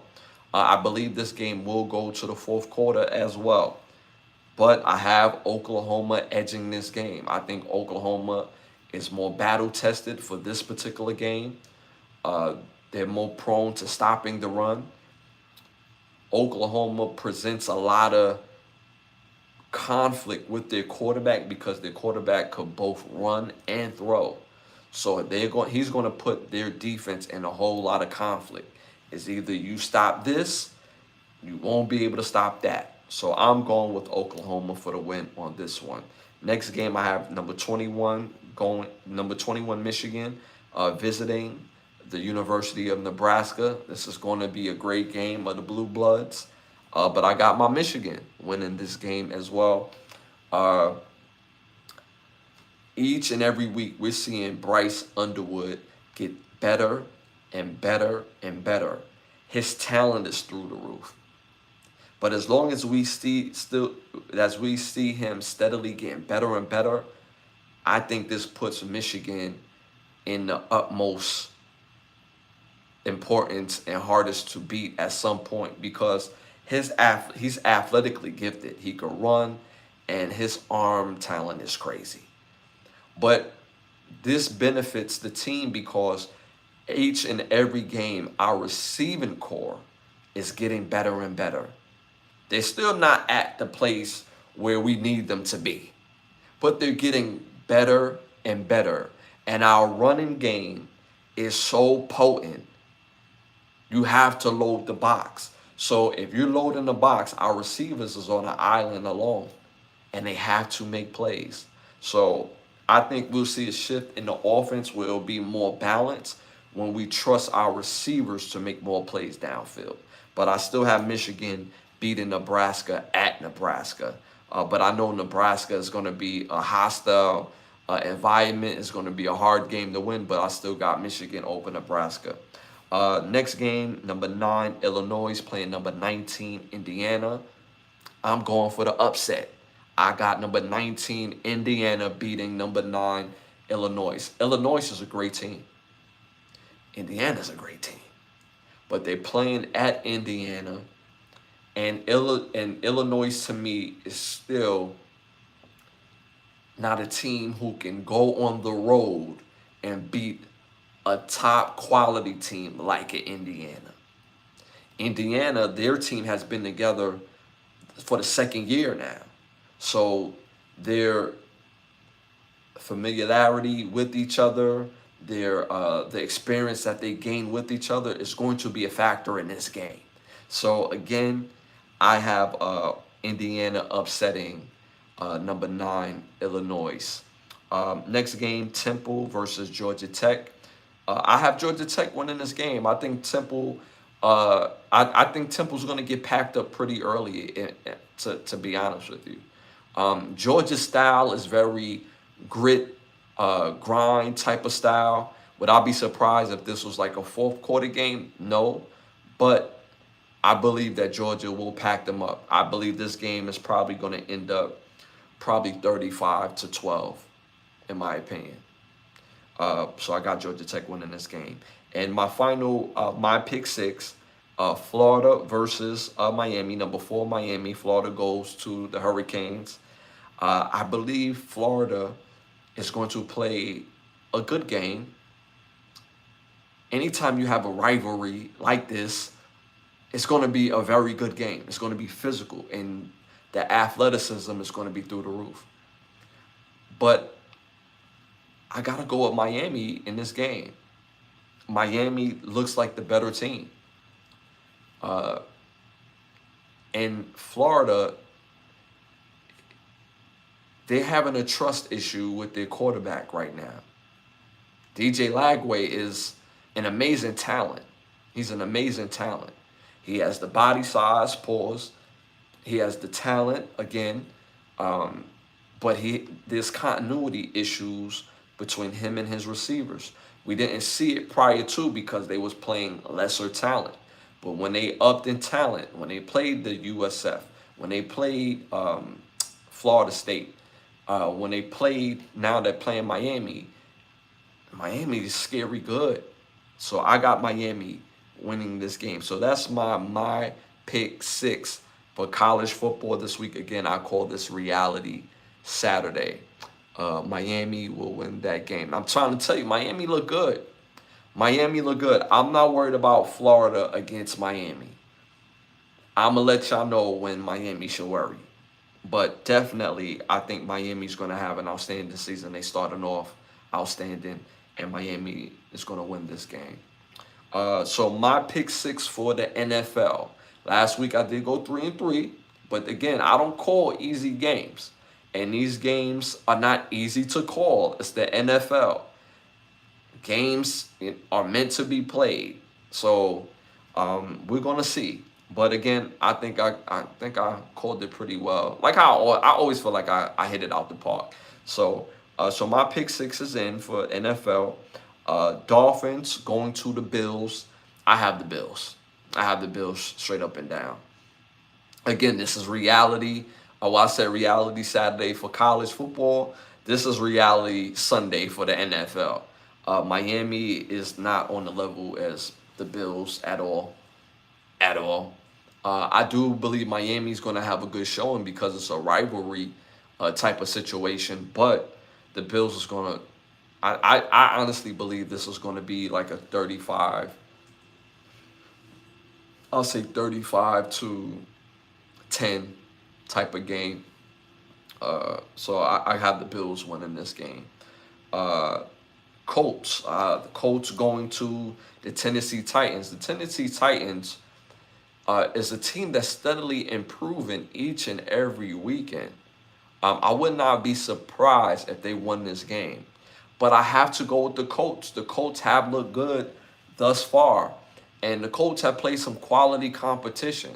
So I believe the Colts do win this game. I know this is a road game for them. They could easily lose this game, but I'm going to have to go with the Colts on this. Based on what I seen last week, how they looked and how they pulled it out, pause, I have to go with the Colts for this game. Next game, I have the Rams going to the Eagles. I believe it would have been a really great game if Matthew Stafford was basically on top of his game. I'm gonna have to go with the Eagles. And y'all know how I feel about the Eagles. I won't say I can't stand the Eagles, but you know, it's a healthy competition against, you know, my Chiefs and the Eagles. They have beat us the last 2 times though. but I call it how I see it. I believe the Eagles are a better team. But the Rams have a way in scheming against the Eagles that make it very uncomfortable for the Eagles to win and play. And mainly because the Rams play in the trenches. The Eagles' strength is in the trenches. Regardless of what they got going on the outside, is in the trenches. And the Rams oppose a great threat. They play together and they play focused like against the Eagles, but I'm still going with the Eagles. Next game, Jets versus the Bucks. The Jets have been surprisingly competitive. They've been competitive. I like their new uniforms. The Jets feel like they got a new energy and air about themselves. But I have to go with the Bucks. The Bucks have looked really good. They looked really good. And the Bucks is winning games, learning how to win, learning how to play for each other and with each other. And this team has been together for a little bit, but to make that next step as a great team, I believe the Bucks is on that cusp. And I think the Bucks beat the Eagles. The Bucks beat the Jets in this game. Next game, Saints going to the Seahawks. Seahawks have looked really good, really good. So I'm going with the Seahawks. The Saints have no identity as a franchise, none whatsoever. None whatsoever. The only thing I like about the Saints recently is their gold jerseys. They had the gold jerseys with the gold helmets that look real slick. But other than that, they have no identity. None. To me, they're the type of team that's playing because they're getting paid. They're playing because, like, yo, we here. We got a game to play. But honestly, I don't see the Saints winning many games this year at all. At all. The Saints may win one game this year. May. They have no identity, and from a franchise standpoint, they just look terrible. So I'm definitely going with the Seahawks in this game. Seahawks are looking to make the playoffs. They have a chance to make the playoffs. They don't make the playoffs if they don't beat the Saints this week. They have to win this game, because later on down the line, when they lose a couple games, this game will matter. This game should be a gimme. So I got the Seahawks in this game. My pick six for the NFL, Chiefs versus the Giants. Giants have looked good, and Chiefs, we haven't. We have not looked good. I will say this about the Giants. Their pass rush is very good. They can look very scary in pass-related packages on defense, because they have three legit pass rushes that can get to you. Offensively, they look operational, bro. Like I said this before, the Giants is much improved. Russell Wilson, you have to give him some time to cook. Russell Wilson have been basically a bridge quarterback ever since he left the Seahawks. But you have to give him some time to cook. He's not a bad quarterback. He may have had some bad games, but he's not a bad quarterback. He's actually a good quarterback. When you look at his yearly numbers, when you give him a chance to cook, when you all bought into Russell Wilson, he makes it work. Now, is he top 5 quarterback? I don't believe he is. But he can still make it work, and he can still lead a team to the playoffs. His leadership style may not work for some people, some players, but it worked for other players too. So I believe that the Giants will lose. With all that being said, I'm still going with my Chiefs. And I'm going with my Chiefs mainly because we need a win. We need a win. And when we need a win, we get a win. No matter where we at, we going to get one. I don't see Travis Kelce having the game that he had last week. I don't see, as bad as our offensive line has been, them showing up to Giant Stadium playing like they've been playing. Because that defensive line will kick our ass if we not bringing our A game. Patrick Mahomes is going to be spot on this game. He missed some passes last game. And then also, it didn't help the couple passes that he missed, that the ones that he had spot on, guys are dropping the ball. So I don't think the receivers is going to have the game that I believe we're going to be laser focused, and our defense is going to be looking like last year's defense in this game. So I think this is the game that's going to right the ship and start getting us back on track. So I have the Chiefs. So again, I have the Bills beating the Dolphins, the Colts beating the Titans, the Eagles beating the Rams, Bucks beating the Jets, Seahawks beating the Saints, and the Chiefs beating the Giants. And those are my pick 6 for both NFL and college football. Patrick, I'm worried about my Irish this year. They not running the ball like they did last year.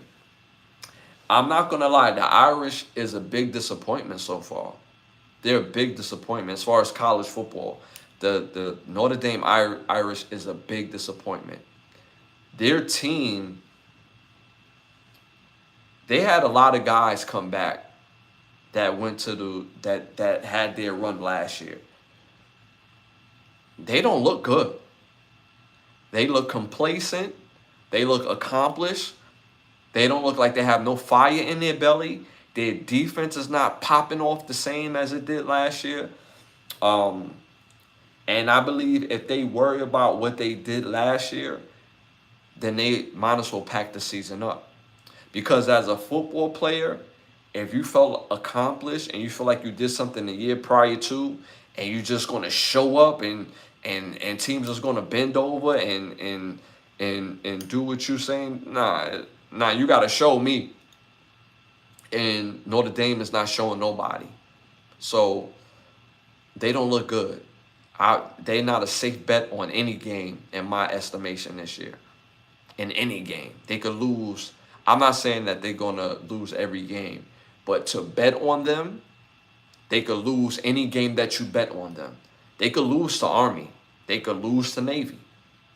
They definitely could use the USC, Michigan. I'm not necessarily sure if they got them on their schedule this year, but these are the teams that they normally play.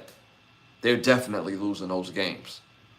So yeah, they don't look good at all this year. I think it's the Bills versus Green Bay in Super Bowl this year. Oh, in the Super Bowl this year. I'm still not in on Green Bay. I'm still not in on Green Bay. The Bills, I'm not in on the Bills either. No. The reason why I'm not in on Green Bay as of yet, their defense looks really good. Really, really good. But they've yet to go against an offense that schemes well.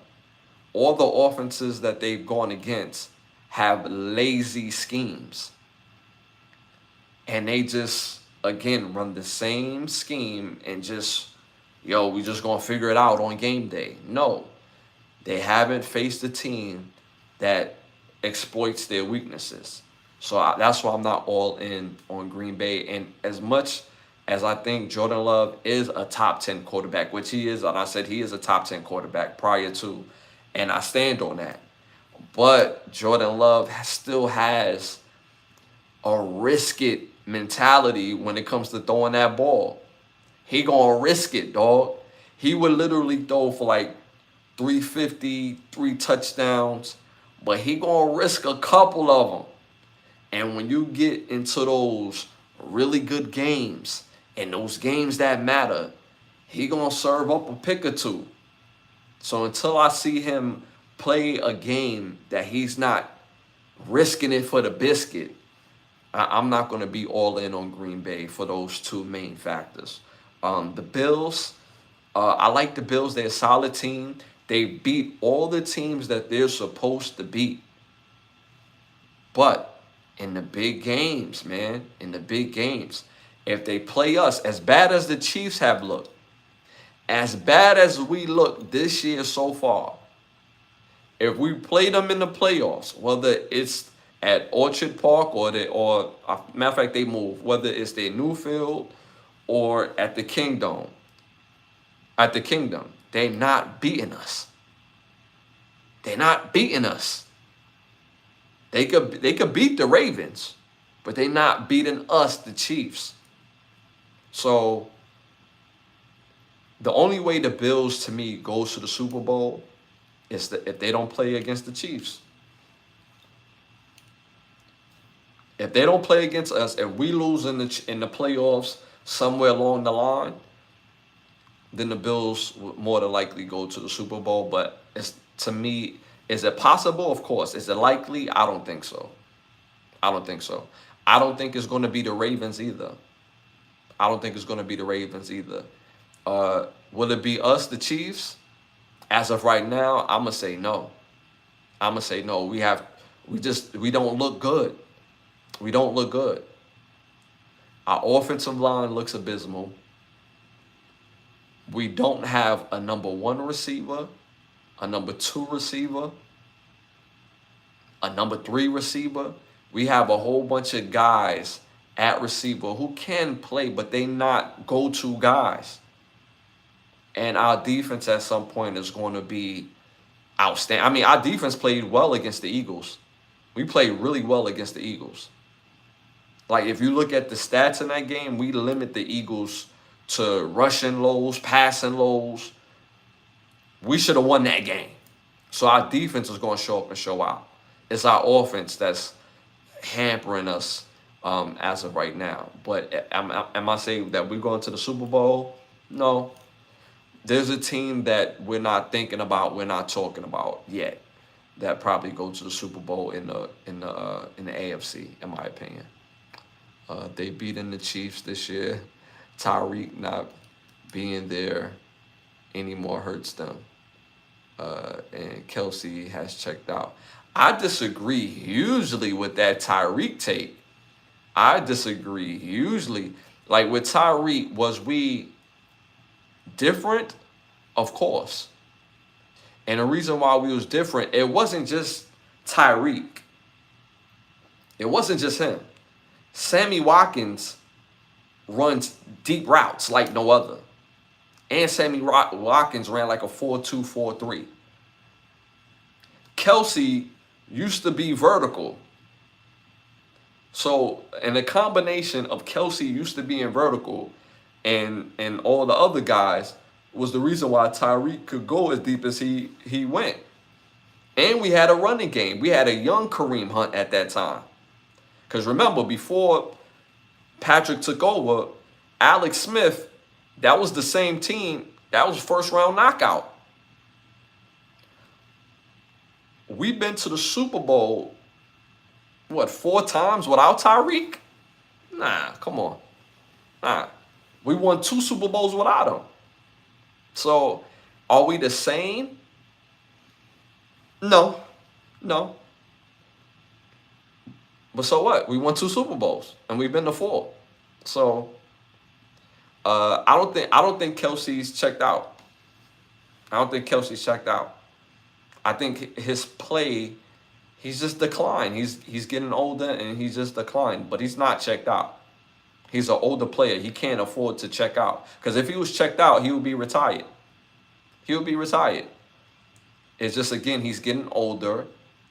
And I've yet to see a player defeat Father Time.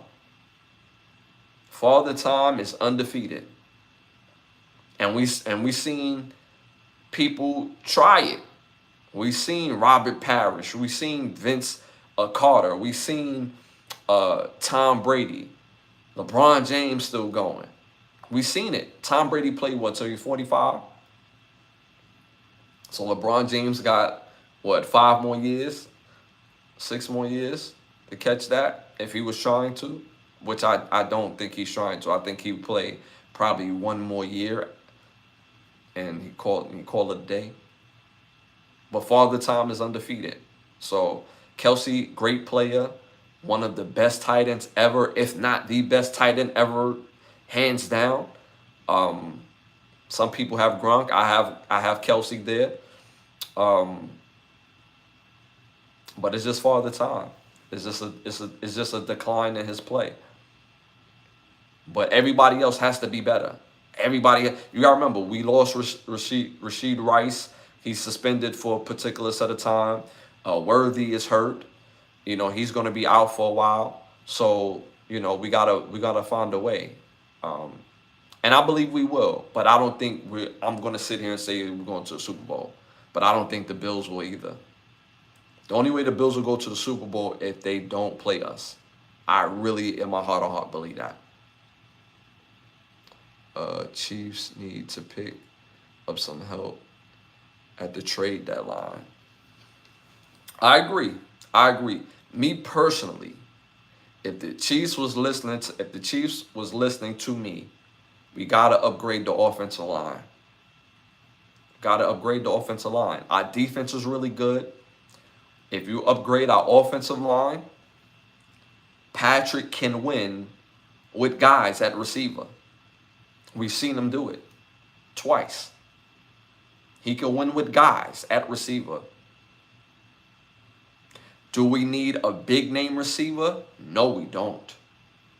We need a solid receiver who can do what's needed to be done, like go vertical. Like the young kid is he's all right, but he dropped a couple passes. But with some development, he could be really good. I believe his number was number 80. And he had one big catch for us, but with some development, he could be good. But if we're going to bring in a receiver, it has to be somebody that's a fit scheme-wise. It don't necessarily have to be a big name, but we have to upgrade our offensive line. We can't have guys on the outside and our offensive line be garbage. So yeah. But yeah, 49ers versus 49ers versus Cardinals. I don't know why that came in weird. Yeah, 49ers versus Cardinals. Who you got for that game? 49ers going to the Cardinals. I'm going to say 49ers. Cardinals look better because of their defense. 49ers haven't been who they are, but it's something about that rivalry that go either way. And when the game's very important, Kyler Murray never lives up to the billing. So I'm going to go with 49ers on that game. All right, y'all, moving on to our next segment, our Keep the Lie Live segment. So my Keep the Lie Live for this episode is true friends. True friends. It's just that phrase by itself. True friends. And this was operated or inspired by rapper Cameron and what we see in his out with former friend and bro Dame Dash. I spoke about this prior, but it's still continuing, and we're learning more intricate details further and further. I don't understand, as a culture we do this. I don't understand as a culture how somebody could be your friend, your bro, and when y'all have an out, when y'all have a disagreement, when y'all have some sort of discord, that y'all have to make it public. You have to let the world know. I don't understand that. True friends, true friendship, pick up the phone. I'm calling. I'm seeing what's going on. I'm seeing why the energy is the energy. That's what true friends are. Dame Dash have done some of the dopest and some of the most iconic things within the hip-hop space, within the entertainment space, help change the course of the game. facts and documented. Cameron has been a staple in hip hop ever since he came out. I've been a big fan of Cameron ever since he came out with Horse and Carriage, with what it seemed to be Bad Boy at the time. I thought he was down with Bad Boy at the time. Come to find out he was down with Entertainment, but seeing him with Mace made me think that he was down with Bad Boy. And been a big fan ever since then. And then his like next video, him with the jacket with the NBA teams on it, outside of the projects, you know, rapping his song. And to me, it looked cool as a kid. Like, yo, that looked cool. We got the Timbos on, fresh cut. The song is fire, just inspirational. Come to find out they're friends, been friends. And now that y'all have Discord, it's like y'all peeling back onions and letting know the public know things that we don't really need to know. In real life, men who are cultured and men who are really friends in the culture community don't take this route. The public don't need to know what y'all going through. And I can understand Cameron feeling like he's responding to what Dame Dash been saying, because what Dame Dash is saying is not something that he's responding to with Cameron. But at the end of the day, you're dealing with two grown men who are both successful in their own right, whether it's past or present. They both contribute to the game, and them being friends, if you're not going to be friends anymore, why share that shit with the world? We don't need to see other culture men at each other's neck and being petty in the things that they're speaking on. I found it quite interesting, though, that Cameron said that, yo, we was on the phone with him, meaning him and Mace, trying to put some money in his pocket, trying to put $1 million in his pocket. Again, that right there is outstanding. Most friends wouldn't do something like that. It's like, yo, like you have a friend that's like, yo, by the end of today, you gonna have $1 million in your pocket. And we're willing to send you that right now. So if this is the type of energy that's going on, we shouldn't be sharing that with the world. And two, if you get, like, you don't look at give horse in the mouth, bro. Pause. Dame Dash, you don't. This situation to me is completely avoidable. Whether y'all friends or not friends, whether y'all in service of each other or not.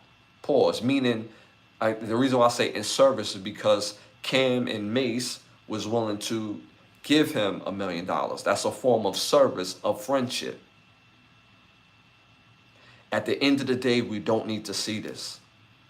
At the end of the day, this is basically mudslinging, trying to bring each other down for the fact of ego, all ego driven. I don't want to see this. The world don't want to see this. Cameron is dope in his own right, and Dame Dash is dope in his own right. We don't want to see this. This shit is not good for the culture, yo. What would be super dope if Dame pulled up to It Is What It Is podcast, because they showed Discord on camera, show y'all ability to right the ship on camera. Because if y'all able to right the ship on camera, y'all already did that off camera. So that way it will be genuine. But now you want to show the culture a way to not just have beef with your brother, but also to make peace with your brother. Because at one point, y'all was really bros. Y'all really looked out for each other. At some point, to give somebody $1 million, you have to have some sort of love for them. That's not like F you money. That's like, yo, bro, like, I see what you going through. Like, yo, we willing to do this. So at this stage of the game, being that you already showed it, now we want to see y'all make up. Pause. Now when the culture need to see two men having a disagreement and being able to resolve that disagreement, and showing love and perspective and cracking jokes and all that they do on that podcast, which is funny as hell, by the way. That's what the culture needs. That's what the culture wants to see. Why can't we have disagreements, still be cool, still be resolution based? The culture do not need to see y'all two in particular. Y'all two in particular. Because y'all staples in the game. We don't need to see that. We need to see some sort of brothers building things together. Can brothers get a rap? That's what we need to see. So that's my keep the lie alive. True friends. I can't say that enough. True friends. Any of my true friends that I've ever had a falling out with, y'all not going to hear me come on the internet or on media and voice that. I'm going to pick up the phone. I'm going to pull up on them. Because that energy be different when it's face to face. Pause. But at the end of the day, true friends don't mudsling. Because now it makes you wonder if y'all was ever friends in the first place. Just saying. So that's my keep the lie alive. Again, true friends. I want to thank y'all for tuning and tapping in each and every Wednesday, every Sunday at 10:30. Y'all been amazing as always. Shout out to the segments, Popular Opinions, Hollywood Need to Ask Us, our must-see movies, shows, documentaries, music, tap into, must-read book, time to rap, send them to Turkey, and my pick 6. And lastly, keep the lie alive. I want to thank some of the sponsors of the show, Button Snaps and OUV Records. If you're interested in becoming one of the sponsors of the show, you can hit me on Instagram at Ashley Lovechild. Also, I want to thank the presenting sponsor, which is Button Snaps in itself, where you get the finest of movies, shows, documentaries, and original content for your viewing pleasure of $4.99. Again, that's Button Snaps. That's the word button, hyphenated sign, and the word snaps.com. Again, that's the word button, hyphenated sign, and the word snaps.com. We're on the road to 20,000 subscribers. We're a little over 11,000 subscribers. So continue to like, subscribe, and share. Have over 500 rewatchable videos of this podcast on this channel. So make sure you tap into the membership portion of the page. Memberships can take advantage by gaining different access. Different memberships do grant you different access. So make sure you tap into the membership portion of the page. I want to thank y'all for supporting my new EP, Winners Loyalty. If you haven't, type in Ashley Lovechild on all platforms where music is good or where you get your music. Type in Ashley Lovechild. My new EP, Winners Loyalty, will pop up. 6 songs of fire, especially for my hip hop fans out there. So again, make sure y'all tap into the new EP. And thank you for supporting that as well. Also, we got the 200th episode popping up. So be ready. It's going to be fire. Again, if you have some dope ideas to, further take the 200th episode to the next level, let me know. I might include them in. But it never hurts to get great ideas. So make sure y'all be ready for the 200th episode. And I got a special announcement, particularly for that episode. What else I have missing? And again, man, I just want to thank y'all for supporting each and every episode. Shout out to some of our supporters, our day ones, and some of our badge holders, them big badge holders, for continue to support the show. Shout out to Culture, Shay, Ebony, Hazel, Winter, King, P, Paul, Patrick. I'm not going to say everybody, but I'm going to say a few of y'all. Yusuf. Shout out to y'all for tuning and tapping in, staying engaged in the chat. Hit them likes, hit them likes, hit them likes, hit them likes, hit them 100s. It helps with the growth of the show. And I can't thank y'all enough. We're on every Wednesday, every Thursday, every Wednesday, every Sunday at 10 8:30 p.m. Man, y'all already know, man. It's love. And shout out to Patrick again, man. You have a good night as well, my brother. And y'all already know it's love. And I'll see y'all this Sunday at 10:30. I'm out.